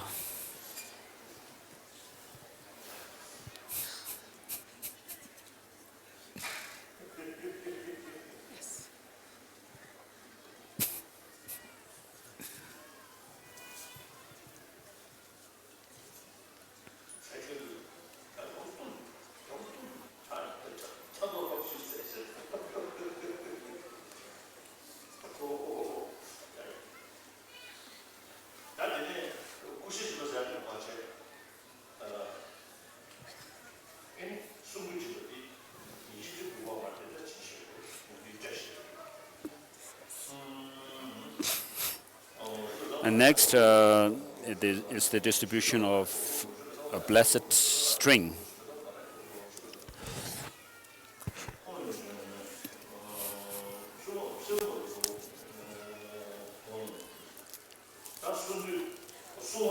So His Holiness said we don't need to distribute the kusha grass. Please take only one string and don't go for more.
So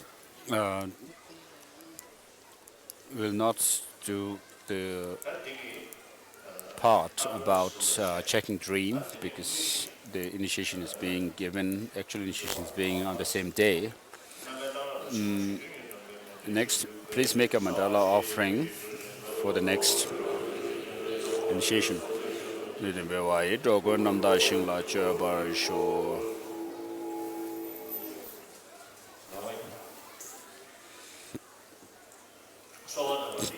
Please repeat this request.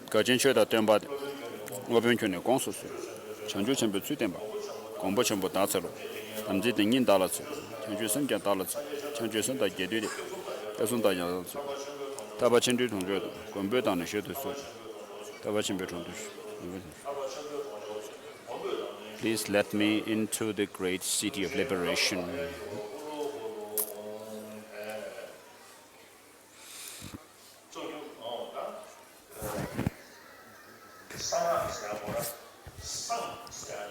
So the term Sangmak, secret mantra,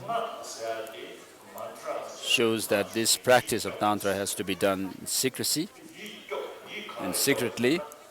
And mantra means protecting the mind.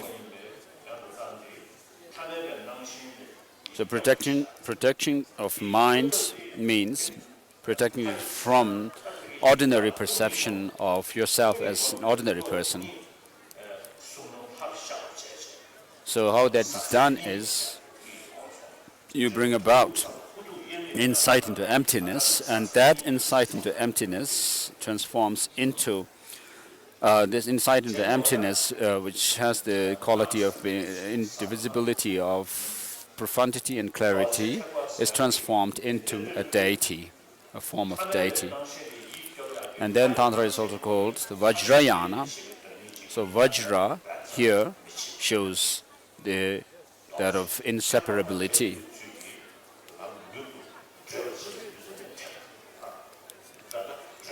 So the indivisibility here means the method and the wisdom are combined into one.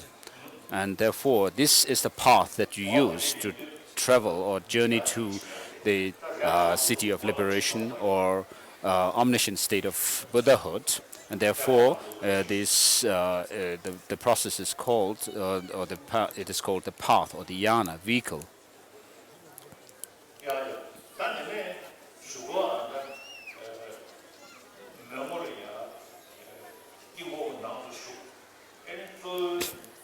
Later, you'll be able to you'll imagine entering the mandala and throw a flower into it, and then in order to check which Buddha lineage you belong to, or you would actually become enlightened into.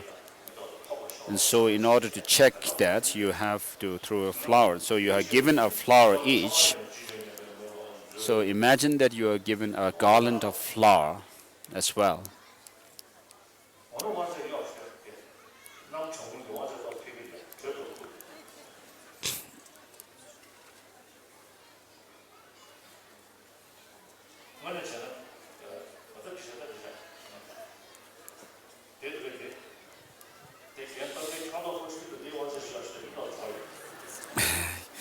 Sison is saying there's some elderly monk up there who seems to be feeling really cold, so put on some more robes on him. So there is the Ushnisha, the protrusion, the protruded kind of a head, which represents the, what do you call, protrusion, crown protrusion. The pointed sort of head, which is worn, and then there are other robes, deity. Ushnisha. So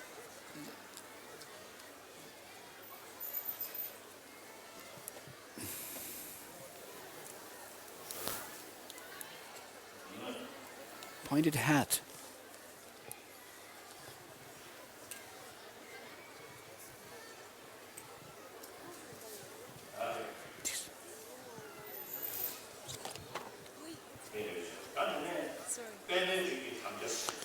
And then hold your hand in this lotus lineage gesture.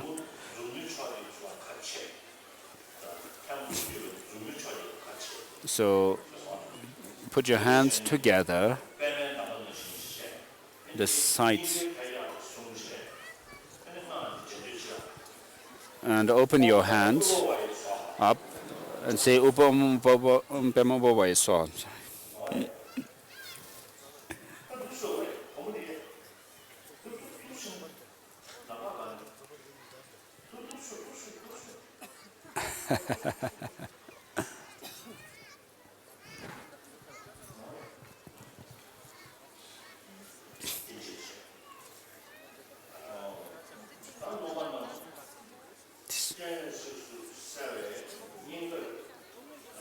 Touch your.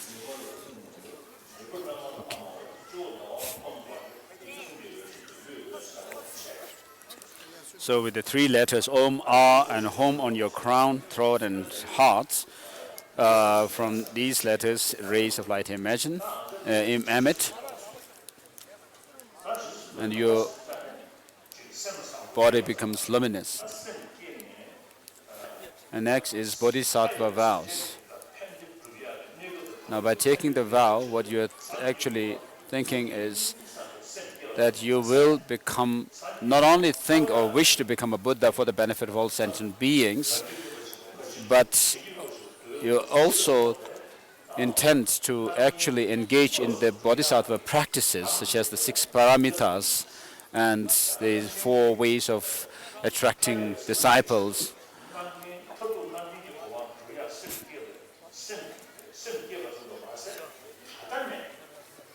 So you're not only intending to become a Buddha, but even from now on,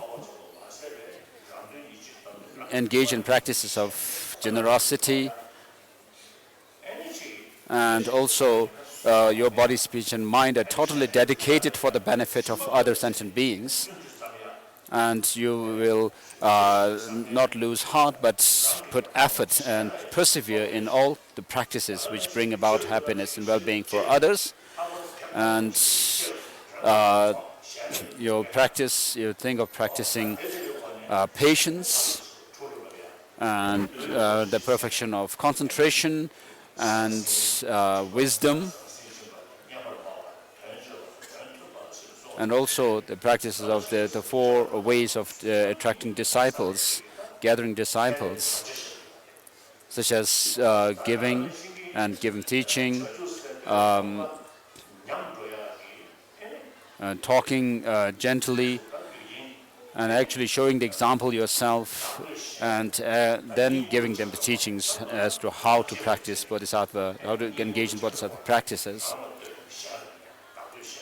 And you will not praise yourself and despise others, and also not keep the Bodhisattva vows, such as not praising oneself and despising others, and then also accepting others' apologies or forgiving others. So there are these 18 root downfalls. The worst of these is giving up bodhicitta, thinking that it's not possible for me to really work for other sentient beings. So if you think that, you will immediately lose bodhicitta. And then there is the wrong view.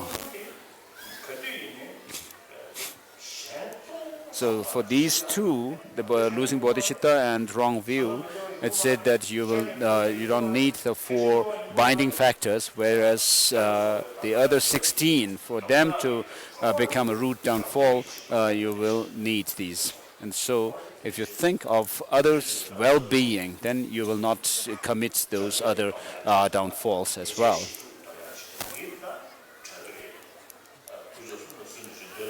And then there are the 46 secondary vows of bodhisattvas, which you'll be able to actually keep. So if you think you can keep these 18 root downfalls and the 46 secondary vows, you should take the bodhisattva vows here. But if you think you can't keep the bodhisattva vows, then you should not take the vows, but just have the wish that in the future you may be able to engage in the bodhisattva practices and keep these vows in the future. But Kwinkin Jamyang Shepa, a master who lived in the 17th, 18th century, has said that So far, we have taken rebirth in hell realm so many times, but not because of overriding or transgressing the bodhisattva and tantric vows. And so, by taking the bodhisattva vows and tantric initiation and so forth, of course, it leaves these leave some very powerful imprint in your mind, and because of those imprints, even if you were to be reborn. I mean, in hell realm, it is said that you will come out quickly because of the power of these imprints.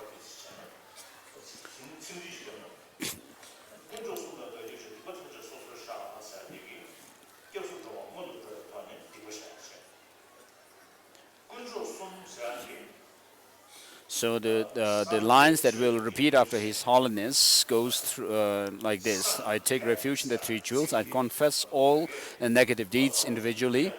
And so this is these two lines show the confession of after taking refuge.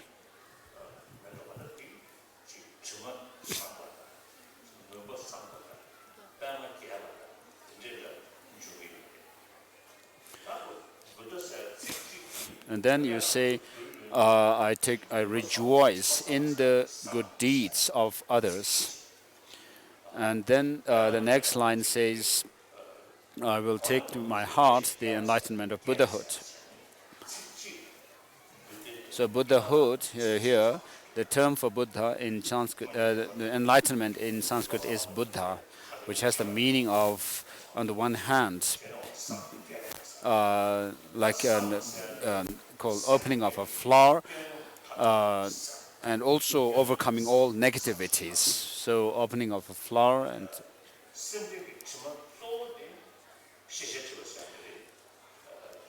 refers to being knowledgeable about everything, and then also overcoming all negativities.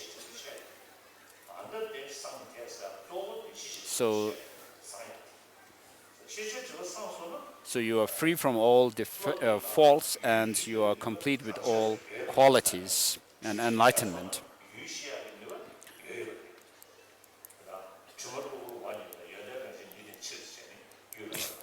So we have the innate state of mind, which, of course, when we are free from all negativities, then this becomes manifest. And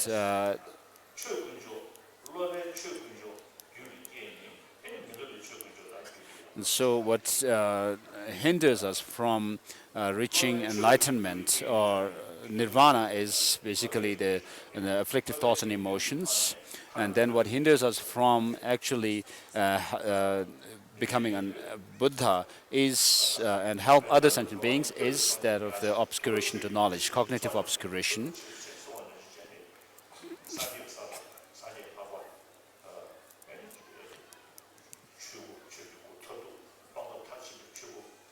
So in Buddhahood, when you become a Buddha, you reach or attain Dharmakaya. And therefore, once you reach Dharmakaya, you are a Buddha. And in order to become a Buddha, of course, you have to go through the path of a Bodhisattva, which means a trainee level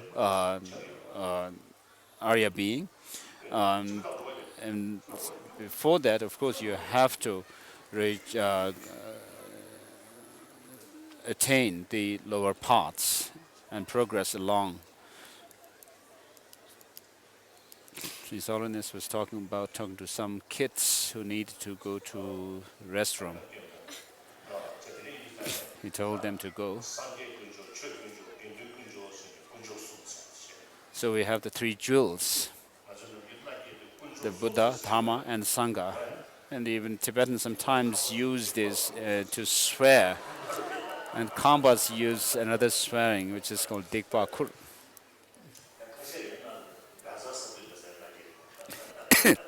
Sometimes they even swear in the name of Vajrasattva. So the three jewels, Buddha, Dharma, and Sangha, are the objects of refuge for Buddhists. Chandrakirti says that Buddha, Dharma, and Sangha are the refuges or for those aspiring liberation. So he's not saying that in order to reach higher rebirth in the next life, we should take refuge in the Buddha, Dharma, and Sangha. Even in Christianity, they have the Trinity, and when people really care about others' well-being in their life, then of course they create the causes for higher rebirth. And similarly in Islam, when you're really a good, sincere practitioner, a friend of mine, a Muslim friend of mine has said that we must respect all beings equally, just as you respect Allah. So, with such practice of respecting all sentient, all life, of course, you will be able to create causes for higher rebirth. So here, Chandrakirti is not saying that you should take refuge in the Buddha, Dhamma, and Sangha so that you will have higher rebirth, but he's saying that these three are the refuge for someone who aspires liberation. What he alludes to is the teaching of selflessness that is found only in Buddhism and not other religious traditions. So the infallible object of refuge for those who wish to become rich in liberation are the Buddha, Dharma, and Sangha. So the Buddha is the teacher, the Dharma is the actual refuge, and the Sangha are those who assist us on the path.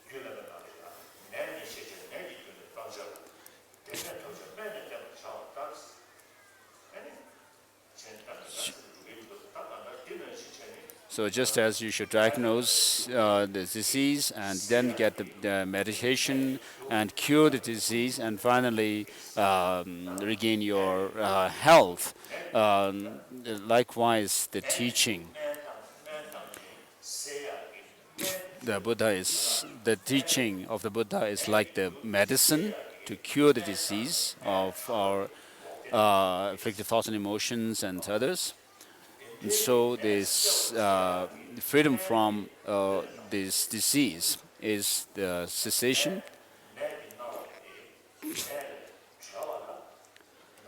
So in order to cure your disease, you have to first know what has caused this disease, the imbalance of the elements, and gain the balance of the elements.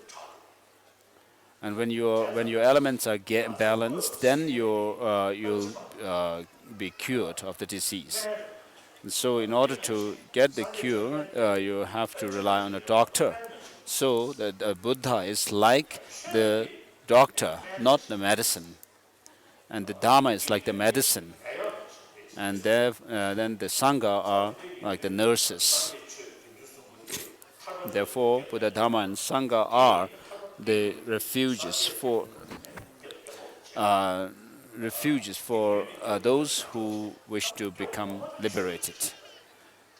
And so the Buddha shows us the path as a teacher, and then the Sangha are assistants on our path. But the actual agent that helps us to go out of suffering is the Dharma. So we have to go through the progression of the path.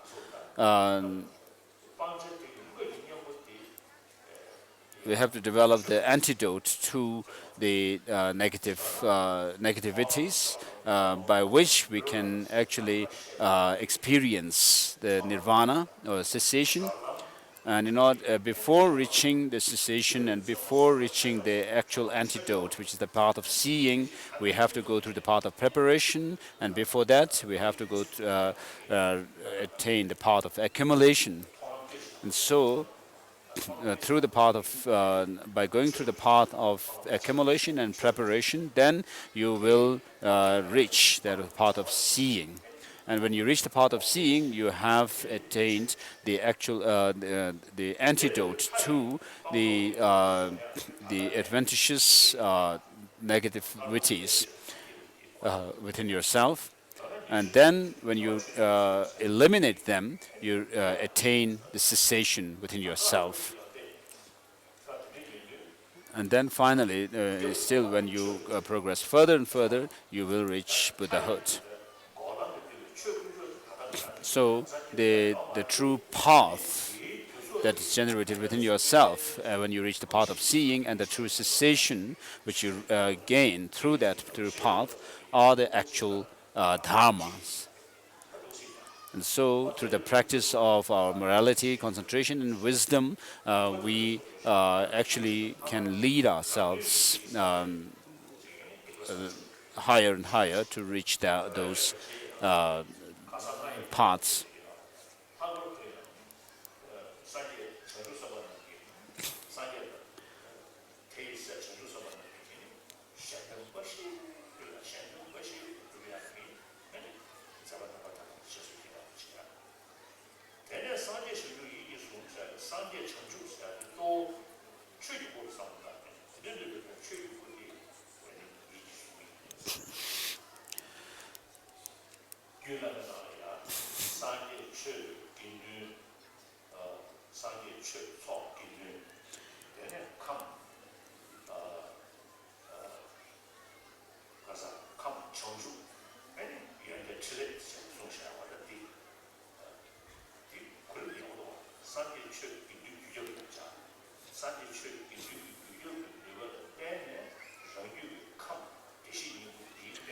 So in the Mahayana Uttara Tantra of Maitreya, which has he goes through these 7 points, which are called the seven Vajra points: the Buddha, Dharma, Sangha, then the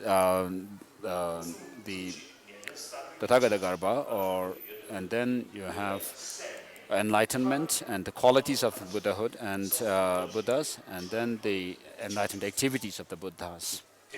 So the sequence that is given actually makes sense.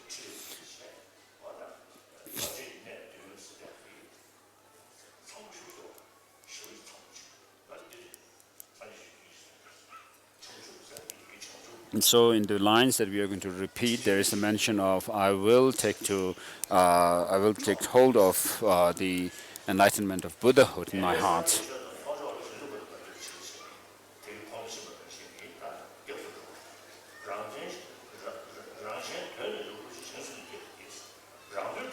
And then in order to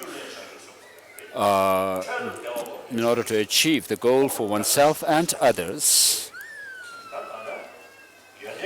I will generate bodhicitta.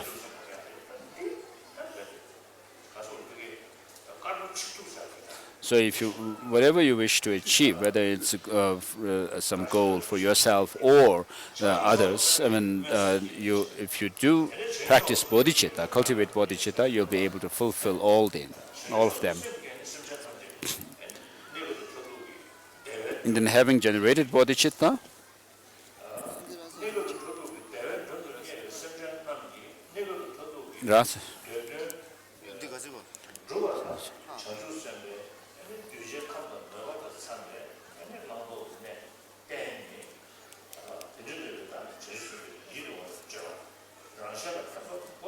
and then I will engage in the pleasant or attractive practices of bodhisattvas. So this attractiveness here refers to the bodhisattvas being the practice of bodhisattvas being able to fulfill the goal of oneself and others.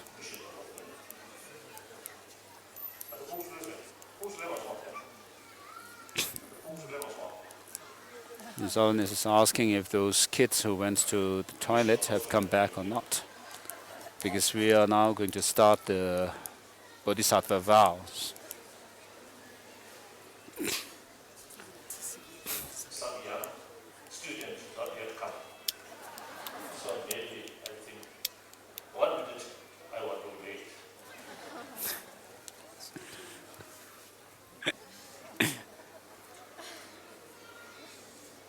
Kamachi kunangis, ale puguchinju, chapsan pejo to summa pepper. You distracted me.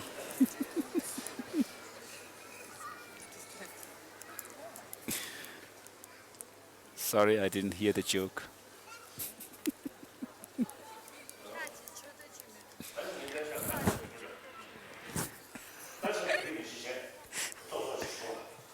Soreness joked about those kids. Maybe they have run away because they're feeling cold.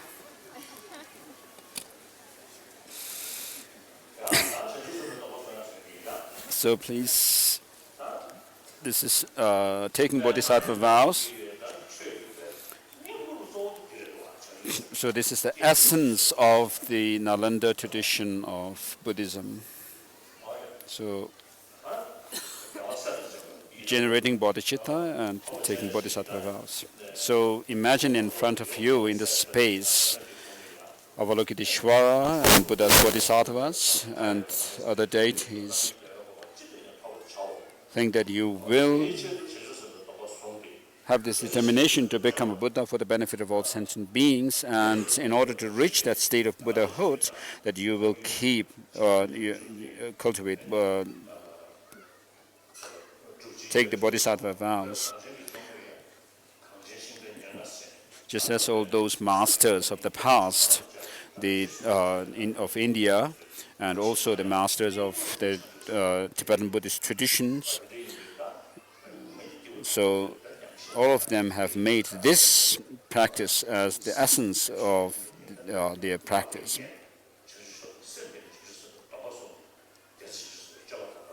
And then also have engaged in the bodhisattva practices. Please repeat, I take refuge in the Buddha rituals and confess all negativities.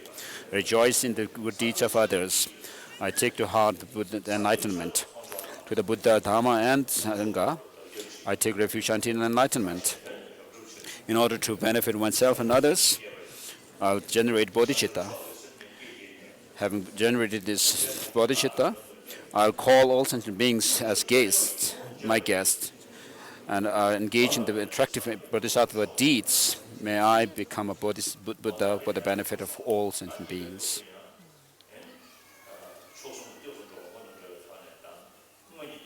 Please repeat this again. Just as the past masters and Buddhas and Bodhisattvas have generated bodhicitta and taken bodhisattva vows and engaged in the bodhisattva deeds, likewise I will do so. Take refuge in the Buddha rituals and confess all misdeeds. I rejoice in the good deeds of others and take to heart Buddhahood. Buddha, Dhamma, and Sangha, I take refuge on enlightenment. I will generate bodhicitta.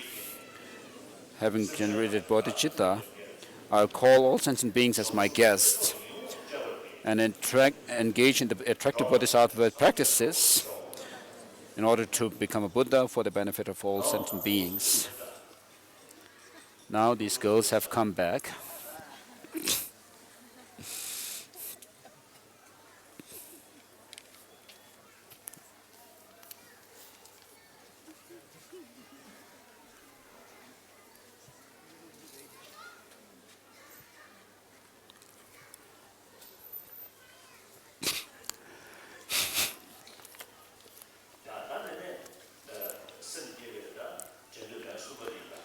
So let's repeat these lines for the third time. At the end, when you say, in order to become a Buddha for the benefit of sentient beings, please feel convinced that you have received the bodhisattva vows. So I take bodhisattva vows every day. And earlier this morning, when I prepared for this initiation also, I took bodhisattva vows. So just as I have the bodhisattva vows within myself, likewise, you please imagine that, think that you also receive this same bodhisattva vows. Please repeat. I took refuge in the rituals. I confess all the misdeeds, rejoice in all good deeds of others, and take to heart Buddhahood. In the Buddha, Dhamma, and Sangha, I take refuge until I am enlightened. And in order to benefit myself and others, I'll generate bodhicitta. Having generated bodhicitta, I'll call all sentient beings as my guests and engage in the attractive bodhisattva practices in order to become a Buddha for the benefit of all sentient beings. Please repeat these lines. May this precious bodhisattva gem grow where it has not yet grown, and may it grow further and further where it has already enhanced, further and further where it's grown.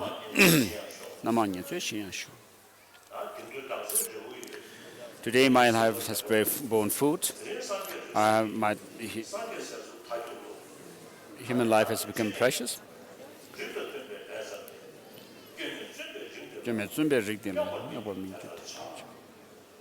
I will not cause defect or to the bodhisattva.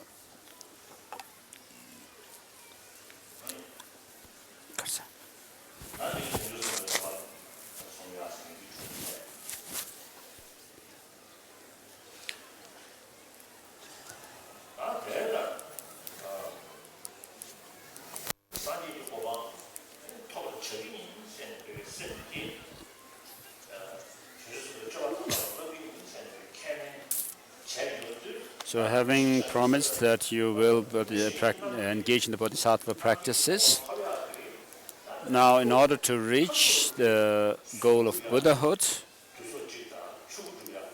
of course there are, within the Buddhahood there are those of the form body and the Dharmakaya. And for these, we have the different courses. The accumulation of merit and accumulation of wisdom bring about these two. So Chandrakirti also says in his Madhyamaka Avatara that may I be able to reach the further shore of the ocean by developing the conventional and the ultimate bodhicitta, the two which are like the two wings of a bird. So the bodhicitta, conventional bodhicitta, is the cause for the form body of a Buddha, and the ultimate bodhicitta is the cause for wisdom or Dharmakaya. And Bodhisattvacharya Avatara says, if you don't exchange your happiness with the suffering of others, you will not reach.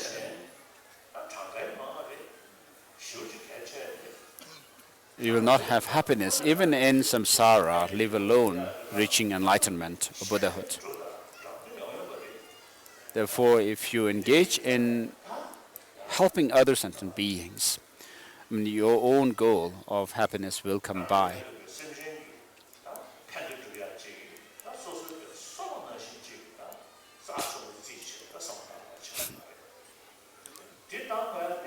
So you have to take care about sentient beings, just as you care about your life.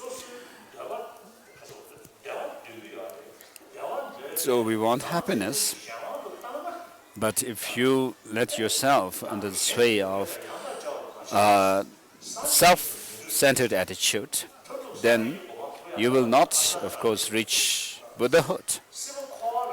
But even in samsara, you will not be happy if you don't exchange your happiness with suffering of others. So if you think about things in this world, for example, people like Mahatma Gandhi or Martin Luther King, they have dedicated their life for others' well-being, others' rights, freedom, and therefore other people also believe them, trust them, and like them, admire them. Whereas if leaders only think of their power, they will not be happy. The rest of the world will criticize them. So this is true. It is true that if you don't exchange your happiness with suffering of others, you will not have happiness even in samsara. So if you can do that, exchange your happiness with the suffering of others, then you will be able to achieve your own goal as well. So we are human beings. We can think about future, a long time, the long-term benefits. Therefore, not thinking selfishly, not thinking only to benefit yourself alone, but thinking of helping others. So if you can do that, if you can actually think of others' well-being over your own selfish goals, then you would be the best kind of selfish person, so to say. So the bodhisattvas are those who are best at getting what they want in the end. But we are not able to do that yet.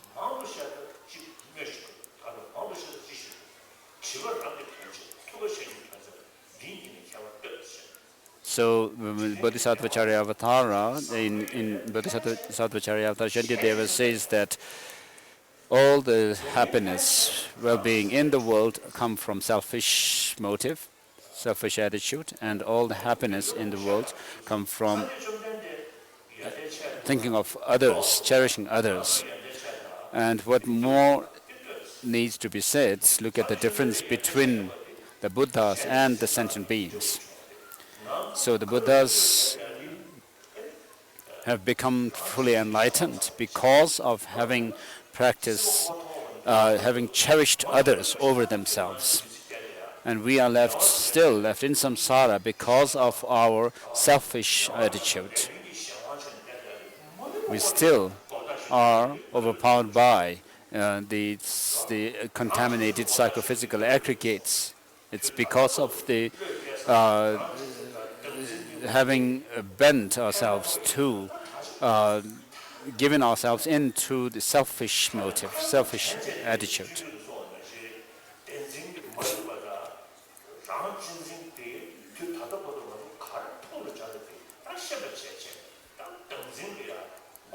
So now we have to understand that the result of selfish attitude, self-centeredness, is only suffering for ourselves, and exchange it with the cherishing others.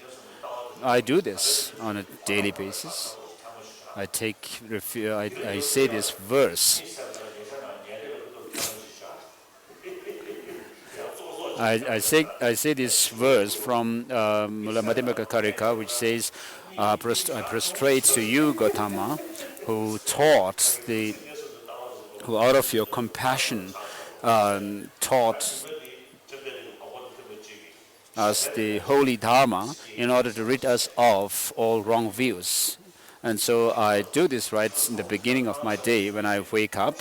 Although I'm a little bit lazy, I do say this prayer and hold my hands in this fold together while I still am lying in bed. And so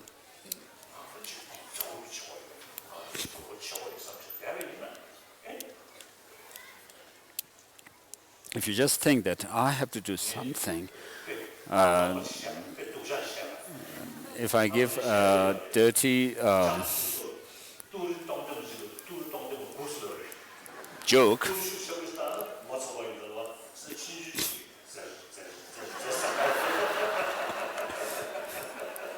I don't know.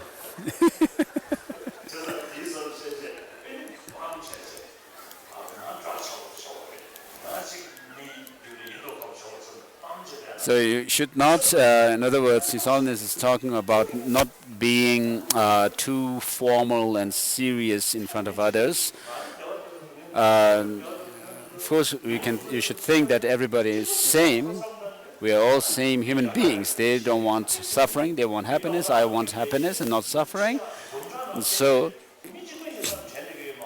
I also think like that. I don't think that I am somebody special, because it's no use. Even if I may be talking in front of thousands of people, tens of thousands of people, I always consider others to be same as me, as being humans.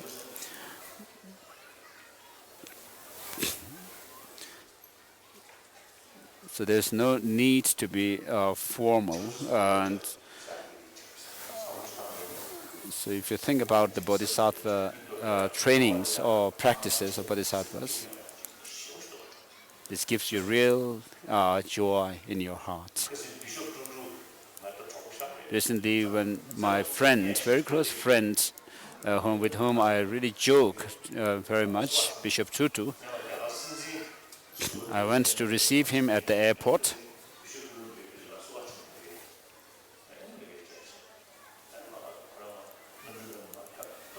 So when he got down from the plane, he told me, how are you? You look very healthy. And I asked him how my complexion is and how I look. He said, very beautiful.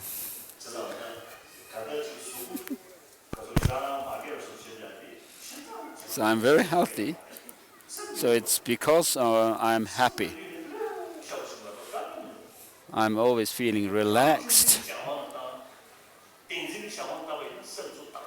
So if you let yourself be overcome with selfish attitudes, self-centeredness, then you'll not be happy. So if you really be open to others and practice cherishing others more, then you'll be happy. So having found this human life now, and you have this opportunity to take bodhisattva vows.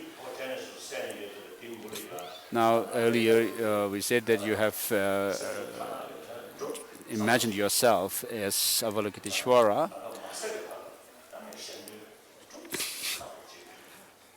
You should think that until the end of samsara, you will practice bodhicitta.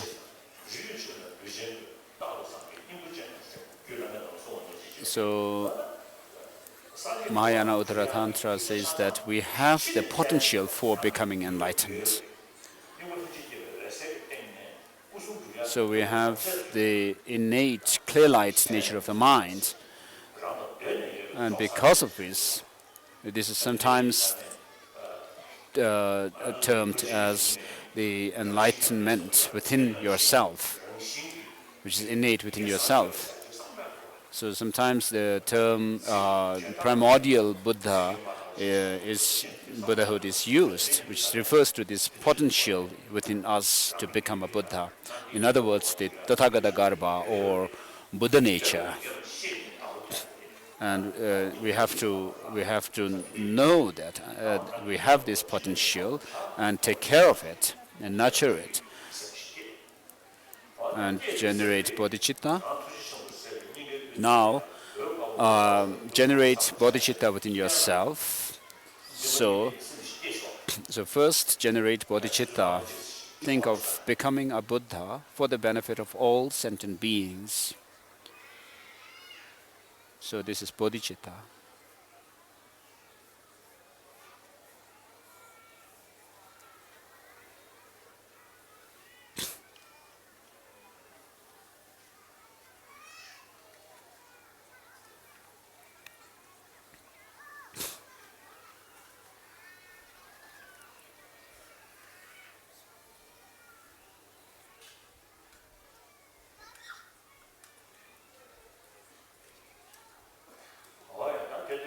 So this bodhicitta, which thinks of only helping other sentient beings, this excellent motivation, courage, which is the source of all happiness, temporary as well as ultimate.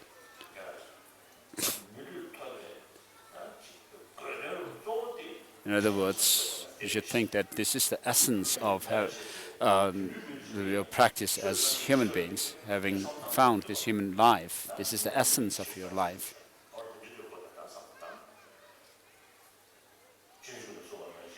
So just as it is said in the Guide to Bodhisattva Way, it is like the churning of the butter from milk of Dharma.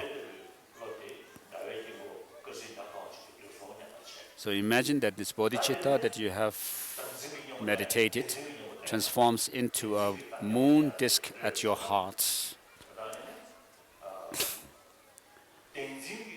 And then the antidote to grasping at true existence is understanding emptiness. So grasping at true existence says that things do have independent existence. Whereas the wisdom realizing selflessness actually checks whether this is the way it exists, just as it is claimed by or through grasping at true existence. Even in quantum physics today, the scientists say that when you analyze things, and matter into particles and particles into others, the subparticles and so forth, finally, there's nothing that you can actually pinpoint as being this and that. And so they say there's nothing objectively existing.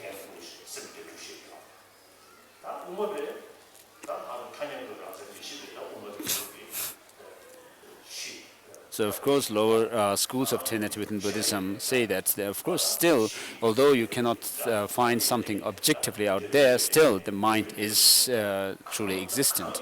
Whereas Madhyamakas say that whatever there is in the world, nothing has any objective existence. Why?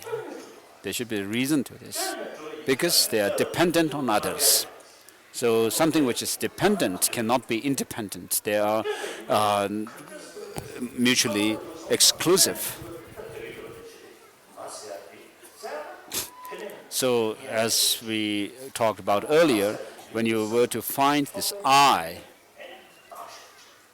you cannot find it. But this I is designated on the basis of the psychophysical aggregates. And similarly, the three times, past, future, and present, are designated. And therefore, we use the term nominal existence. But that doesn't mean that you can think about something and that the thing actually can happen just like that. That doesn't mean it.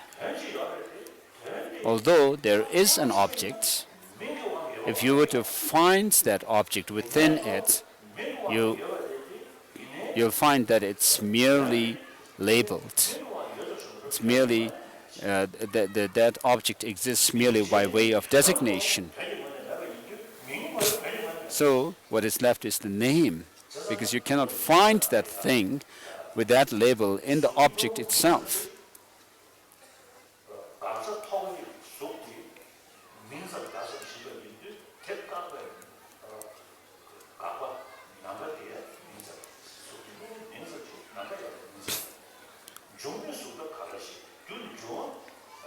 So in Nagarjuna's Ratnavale, it is said that if everything is merely designated, there's nothing objectively existing.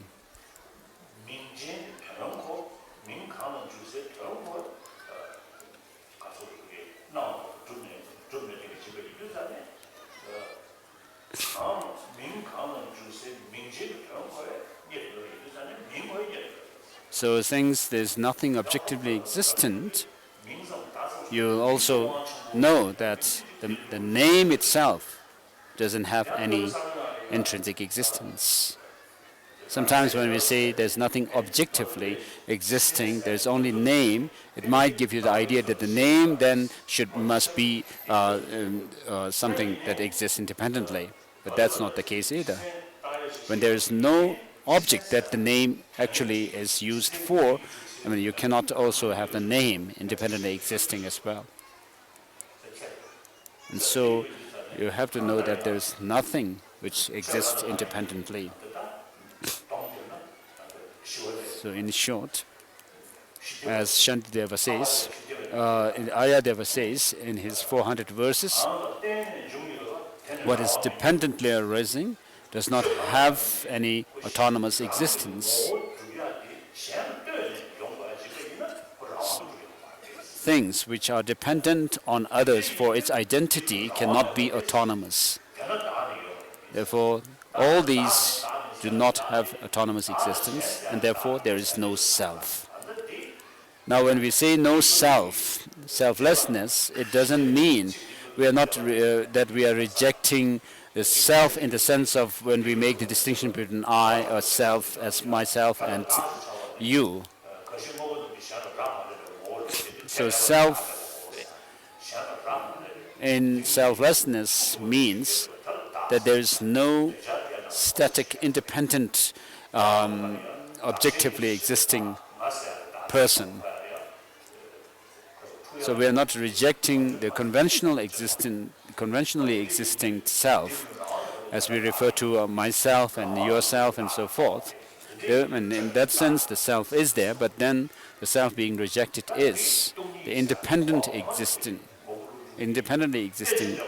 self.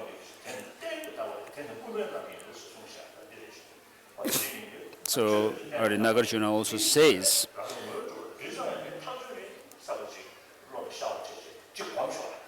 so meditate on emptiness or selflessness a little bit, using these reasonings that everything is dependent on others, therefore there's nothing independently existing. So that mere negation of independent existence is what we should meditate on. You can think about the Buddhahood, the path that leads to that goal, and yourself. Everything doesn't exist. Just the way they appear to. So to your mind, what you should in your mind, what you should come to the conclusion is, Ansapa has said this.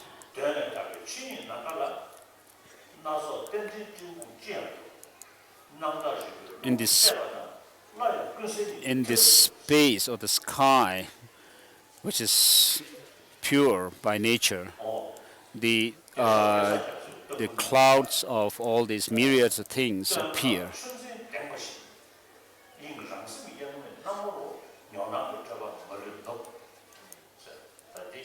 And the seventh Dalai Lama also says, just as the clouds dissipate in the space, likewise all these dualistic appearances dissolve into the nature of the mind.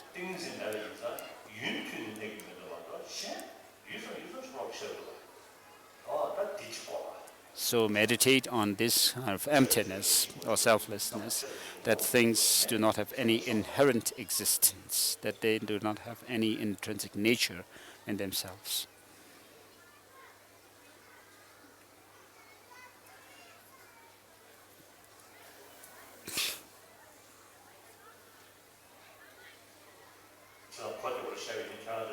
To make it simple, you are looking up at me,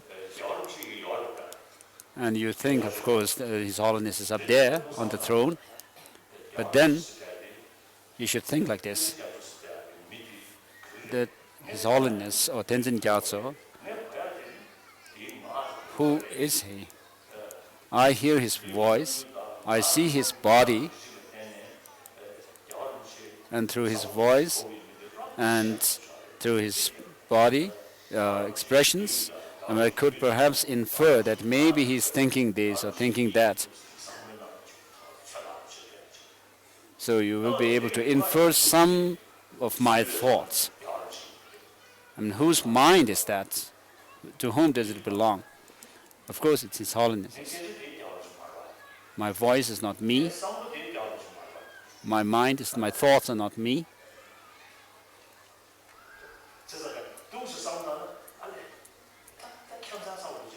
If you think like that, analyze me in this way, I mean, you might find it quite strange. Or then, what is there? Kind of. So what that shows is that usually when you think about me or see me, you have this notion of me as having some kind of an independent, static kind of existence, some kind of a God. So that is being harmed or undermined. So what does it help is when we, for example, become angry at somebody, then we become angry at the person because of his or her verbal expressions, bad language used towards us, or some kind of a physical expression that we disliked. Although we think I am angry with this person called Dorji, but at close look, if you were to check where Dorji is, who is Dorji, then you may not be able to actually pinpoint where Dorji is, who Dorji is. And so that helps to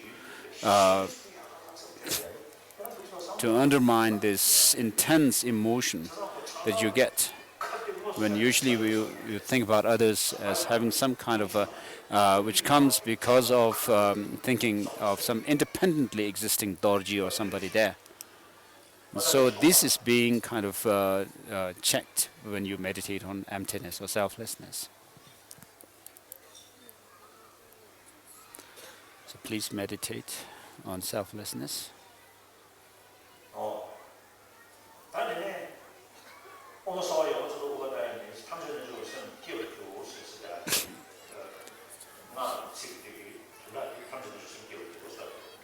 So this mantra, Om Sarvayo.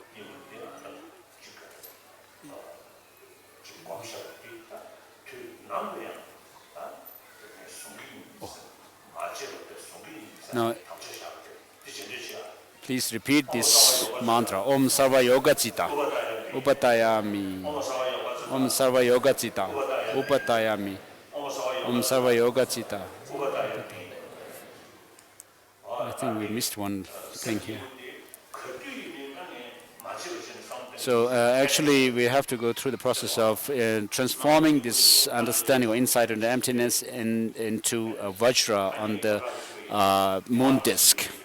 And then with the Vajra and the moon bodhicittas at your hearts, what you have done is by reciting the mantra that you will keep these two bodhicittas within yourself. So whenever I give initiations, I always ask people to remind themselves, to recall these two, the bodhicitta, conventional bodhicitta and ultimate bodhicitta, which refers to the meditation on emptiness. Should be, you should recall it on a daily basis. If you think about these two every day, then as weeks, months, and years, or decades, and scores of years, and half a century, or some things like that pass by, then you will see some change. Otherwise, if you just put, as Gongdara Rinpoche says, that some people put so much effort in something in the beginning, and then they slacken their effort as time goes by, and in the end there's nothing that they can actually achieve. So you will not have realizations, of course, if you do like that. So doing something very with intense effort right in the beginning, is not so good. If you slacken your effort later on. So if you think that until the end of the space, my only goal is to benefit other sentient beings, then you will not lose heart to work for others' well-being. So you have to have this courage and determination.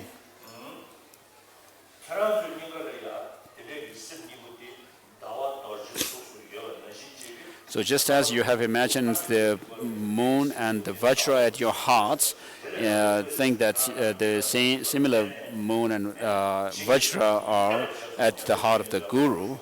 And so imagine that the replicas from, the moon and Vajra at the heart of the Guru comes forth and dissolves into the moon and Vajra at your heart, thereby stabilizing the moon and Vajra bodhicittas within yourself.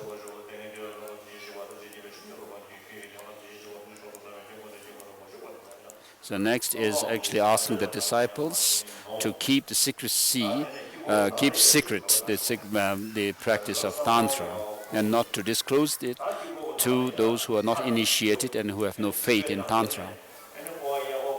Now imagine that you are going inside the mandala and going around the deities. Repeat this. Amarada, Sundinda, Sudogo, Susoko, Benzasato, Adisirimam, Marada, Sundinda, Sudogo, Susoko, Benzasato, Adisirimam. Touch your folded hands and on your crown. Om Namate Hum, say this. Touch your throat and Om Namame Hum, say. Touch your heart and say this. Namo Namahum Swaha. So this is to symbolize that you have to prostrate to the deities with your body, speech and mind. Please repeat this.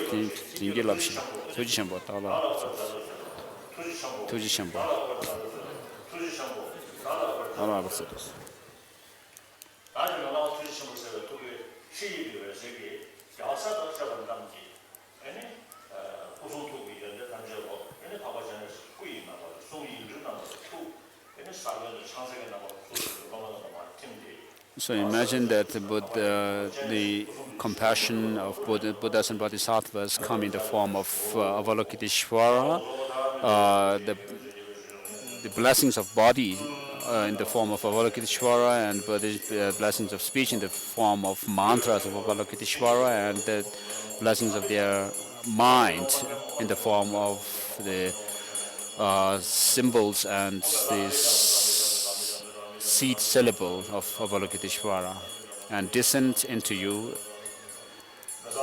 and dissolve into you.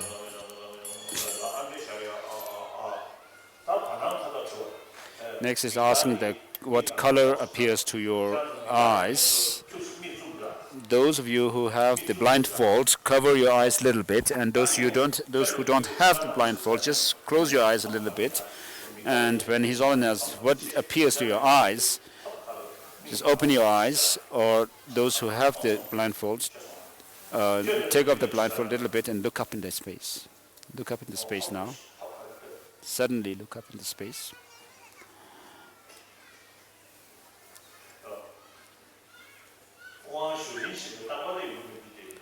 Although it doesn't happen every time we have initiations, but sometimes it happens that some people see different colors, red or yellow or some other color. Perhaps these are seen when you are happy.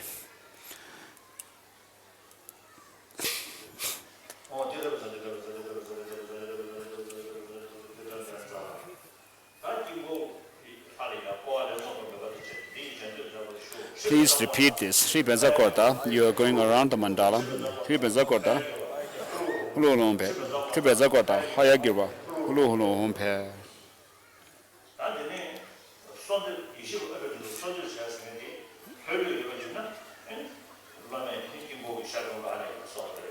So next is praying for the wisdom beings to be brought down into you.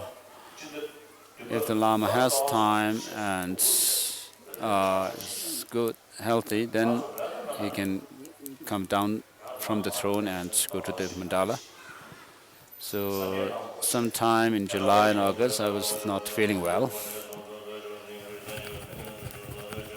So in any case, he's only just going to do it from the throne.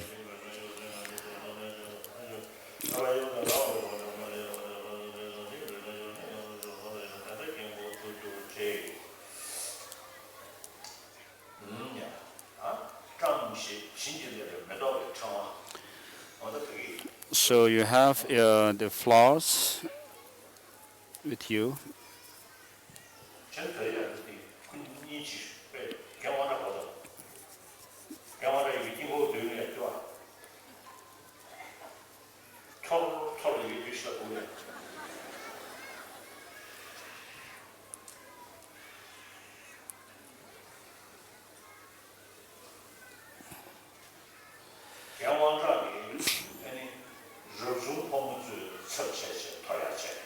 So the Tibetan parliament member,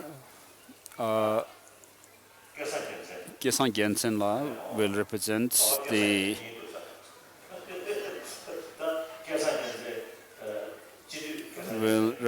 all the lay people, and Gyen Wangda will represent all the monks and nuns. So please hold the flower in your hand between the fingers.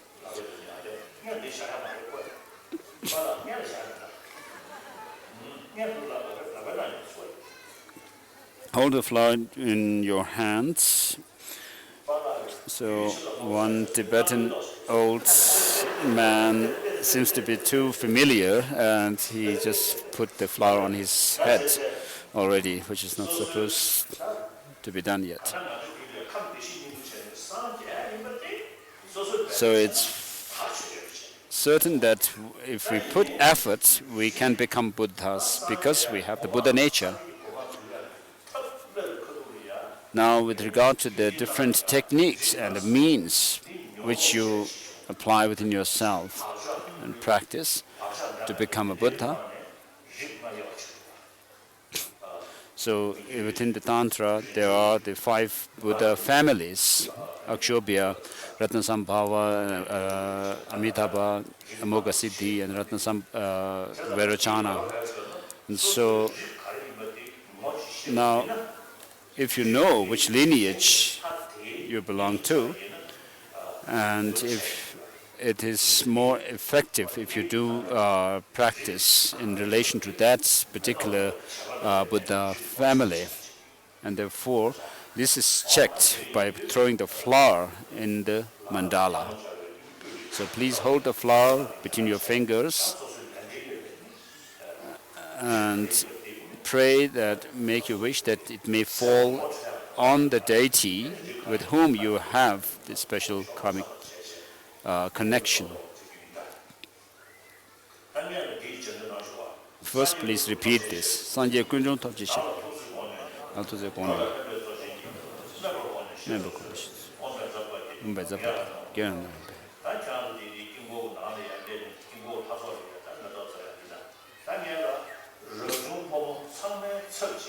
So first, Gyen Wangda will throw for all the monastics, monks and nuns. Please repeat this.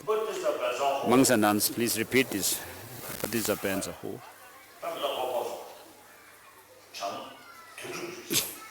So the flower for the monks and nuns fell on the north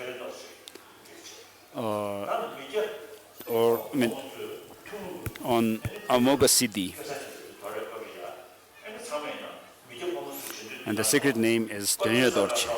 These all the lay people, Patizabenza Ho. The flower fell on the eastern direction.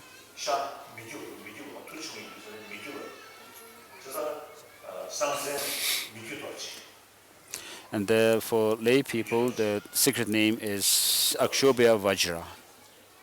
For the monastics, Amoghasiddhi Vajra.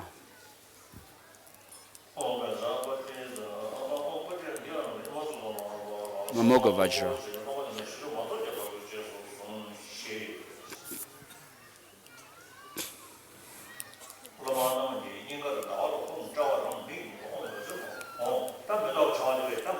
So now, please, you may put the flower on your head or just stick it on your forehead if you want.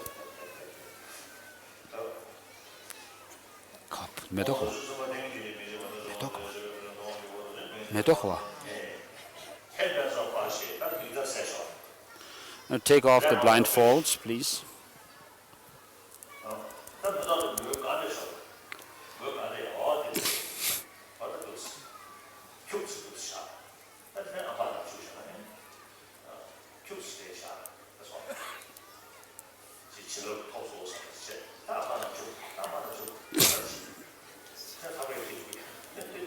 So someone is saying, keep the flower on your head or forehead for a while, just so that you are aware that you are receiving the blessings. And then, if it's not staying, if it's being blown away by the wind, just take it off and put it in your pocket.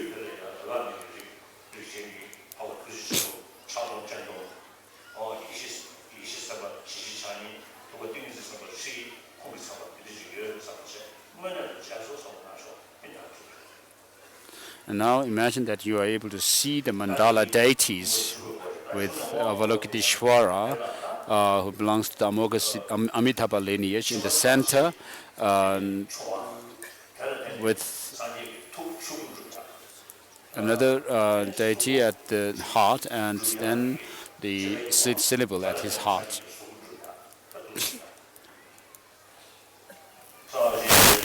And the other Buddha families.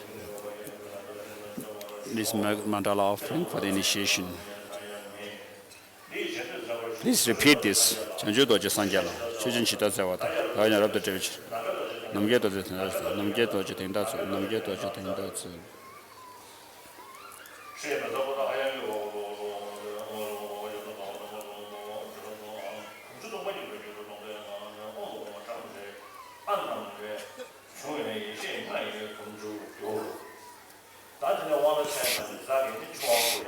So now next is the actual initiation. The first one is the water initiation. So for this, the Vajra Master invites the initiation deities who confer the initiation upon the disciples.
So with this water initiation, imagine that the negativities of the body are cleansed.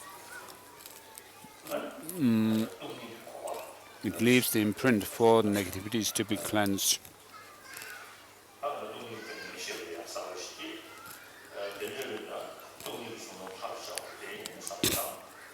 It induces wisdom, realizing emptiness. And this wisdom of emptiness is also indivisible, wisdom of profound and clarity.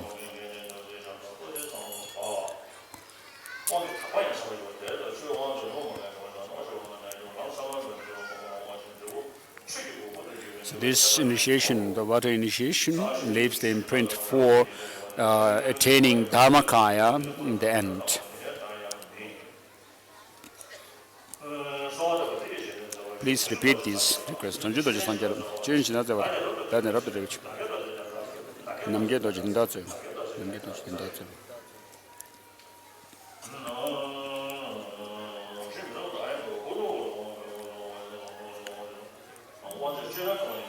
So this next is the initiation, the crown initiation.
And this crown initiation leaves the imprints for the form body.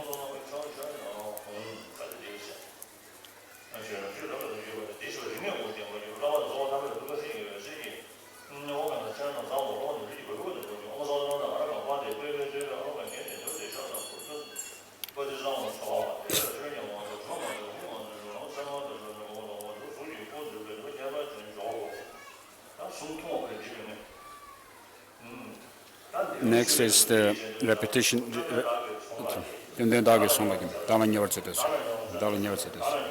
Please be close to me.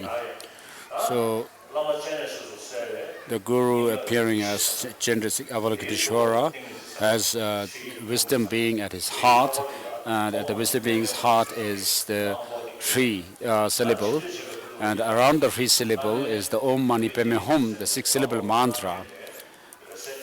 So you will repeat this mantra after me, after the Guru, and as you repeat this mantra, imagine that the change of this mantra comes out of my mouth and enters your mouth.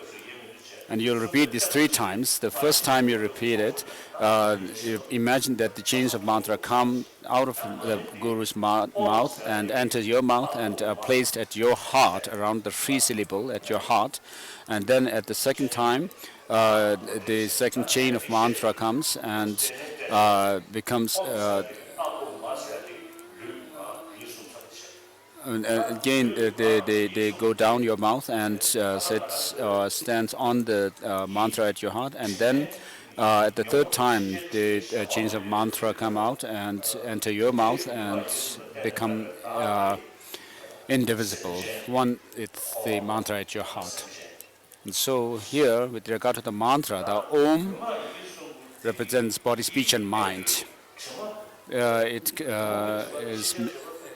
contains 3 letters, A, U, and Ma. And so these 3 letters represent our body, speech, and mind, which are contaminated at this stage. But when these 3 are totally purified of all negativities, then they become the body, speech, and mind of the Buddha.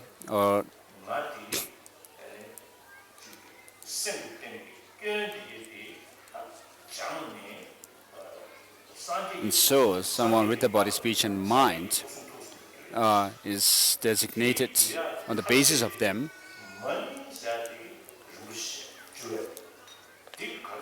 And so to become someone who is full of negativities, as someone who is totally free of all these negativities, you need to go through certain means, this has to be brought about by certain means. And this is represented or symbolized by the money, which is the jewel, and Padma, which is the lotus. And so money and Padma represents the method and wisdom, which are the bodhisattva, bodhicitta, and the wisdom of emptiness. And so these 2 combined together purify our negativities and then transform our body, speech, and mind into the body, speech, and mind of an enlightened being, or we become, in other words, an enlightened person through these 2 practices.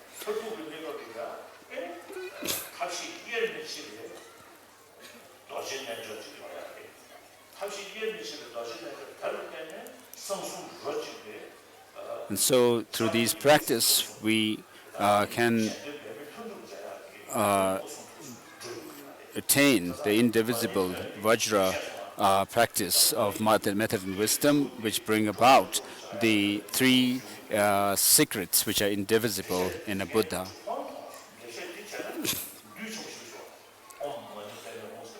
So if you can understand the meaning of Om Mani Padme Hum in this way, it is really inclusive way of understanding, because within the practice of it includes the practice of bodhicitta and the wisdom realizing emptiness.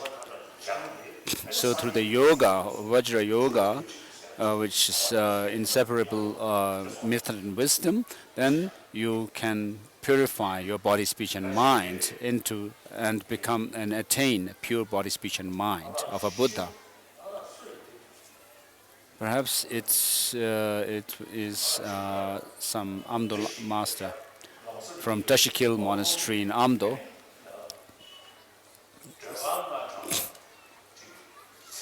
If you recite the Tara mantra, people think that it will help in longevity, and with you by reciting Manjushri mantra, people usually think of gaining some wisdom. But in the case of reciting Mani mantra or Mani Padme Hum mantra, you can think of the suffering of all sentient beings. So it's really powerful, he says. So with this practice of bodhicitta and emptiness, if you can recite the mantra of Avalokiteshvara as many times as possible, it will be really effective. So Avalokiteshvara is the deity of compassion, and as you develop more and more compassion, you will also accumulate more and more merit, and that in turn helps you to be successful in your practices. Om Mani Padme Hum. Please repeat this. Om Mani Padme Hum. Om Mani Padme Hum.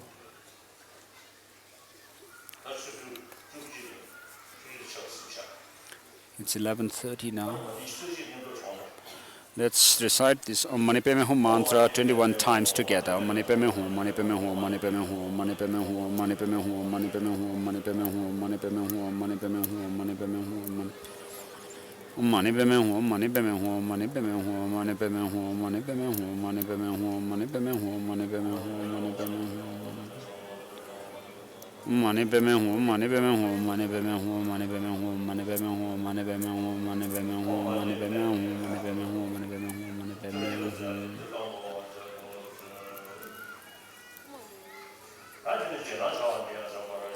Next is the permission initiation.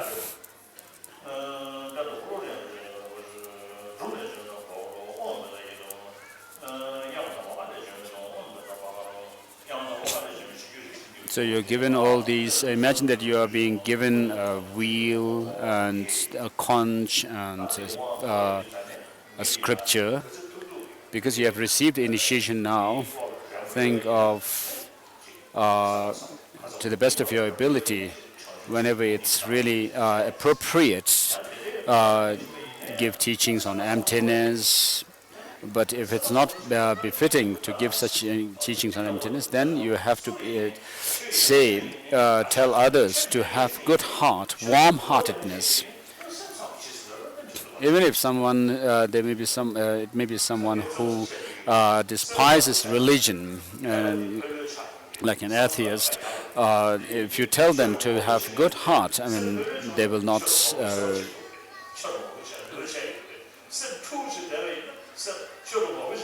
dislike it. So you have to see the time, the right time when you tell people to do this. Because if someone is really angry, you can't tell them to be, you can't give them any teaching.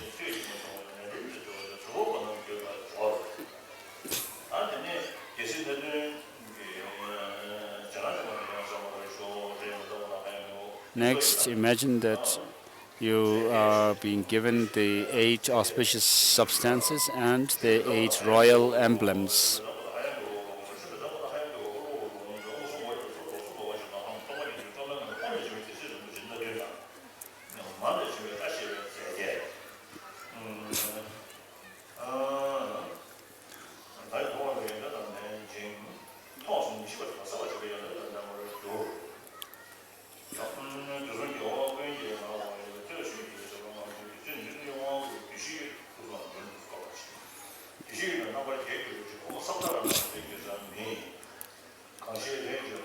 May you be victorious over the four maras or evils.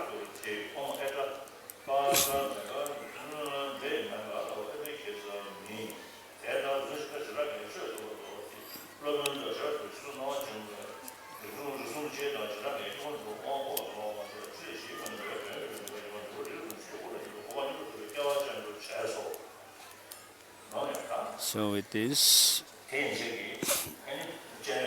the Chandristic Avalokiteshvara, thousand armed Avalokiteshvara initiation is finished on this auspicious occasion of the full moon day.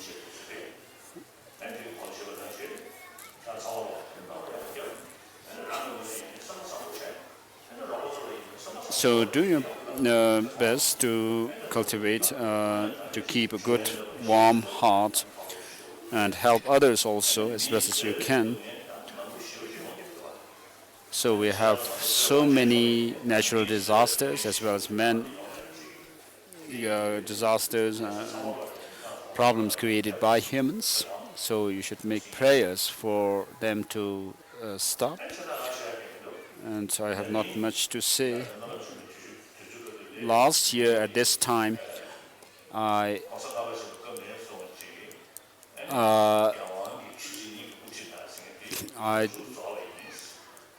ended the dual responsibility of the Dalai Lamas, which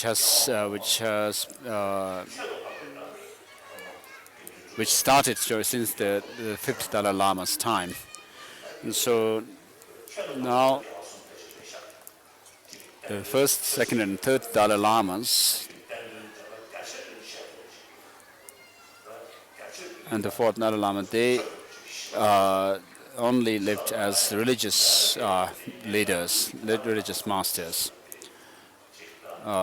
They lived their life for the benefit of all sentient beings. So me too, as long as I live, I will try my best, do my best to help bring peace in in the world, as well as to help broaden people's insights. And also I will do my best to bring about religious harmony. These two, bringing peace and non-violence and religious harmony, are Indian traditions. Ahimsa doesn't mean just physically showing physical restraint, but mainly it's about reducing our anger, jealousy, and all these negative, destructive emotions. If your mind is all the time disturbed with these negative, destructive emotions, then you will, of course, cause harm to others. So I emphasize, when I talk about ahimsa or non-violence, I emphasize the practice of compassion. If you're compassionate, then you will have a happy family, happy human community, society. Of course, the different religious traditions have big differences in terms of philosophical understanding, in terms of philosophy. But, I mean, of course, we find in the classical texts there are, huge differences, philosophical differences amongst the different religious traditions. And not even amongst the different religious traditions, but even within Buddhism, the different schools of thought have different understanding of the nature of things. So all these different classical texts written by the great masters are not meant for creating more arguments and debate and conflict amongst us, but actually they are meant for bringing about enlightenment for ourselves by overcoming our distorted notions. So I've been talking about this, leaving the political responsibility since a long time. And so last year, I finally ended the political authority or responsibility of the Dalai Lamas. And so please stay happily.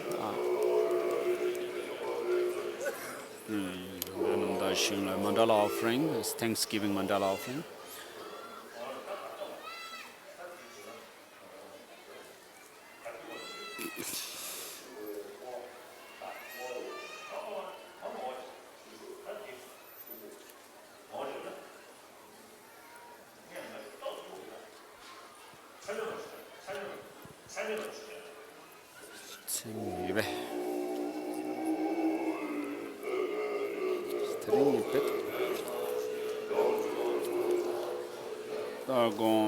This is the prayer called the Words of Truth by His Holiness.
Jane Koso, Tedeso Madeso Kadeso, Yemesha Yebeme Kaden, Seja Javena Kajeso, Seja Rolo de Mesamas, Tode Jaso Medo Yeredo, Neshe Jele Shoshe Yevas, Amason de Gomesemaye, Teveso Yene de Yongas, Ado Jero Javese de Boy, Tode Shoshe Yeve Trajeso.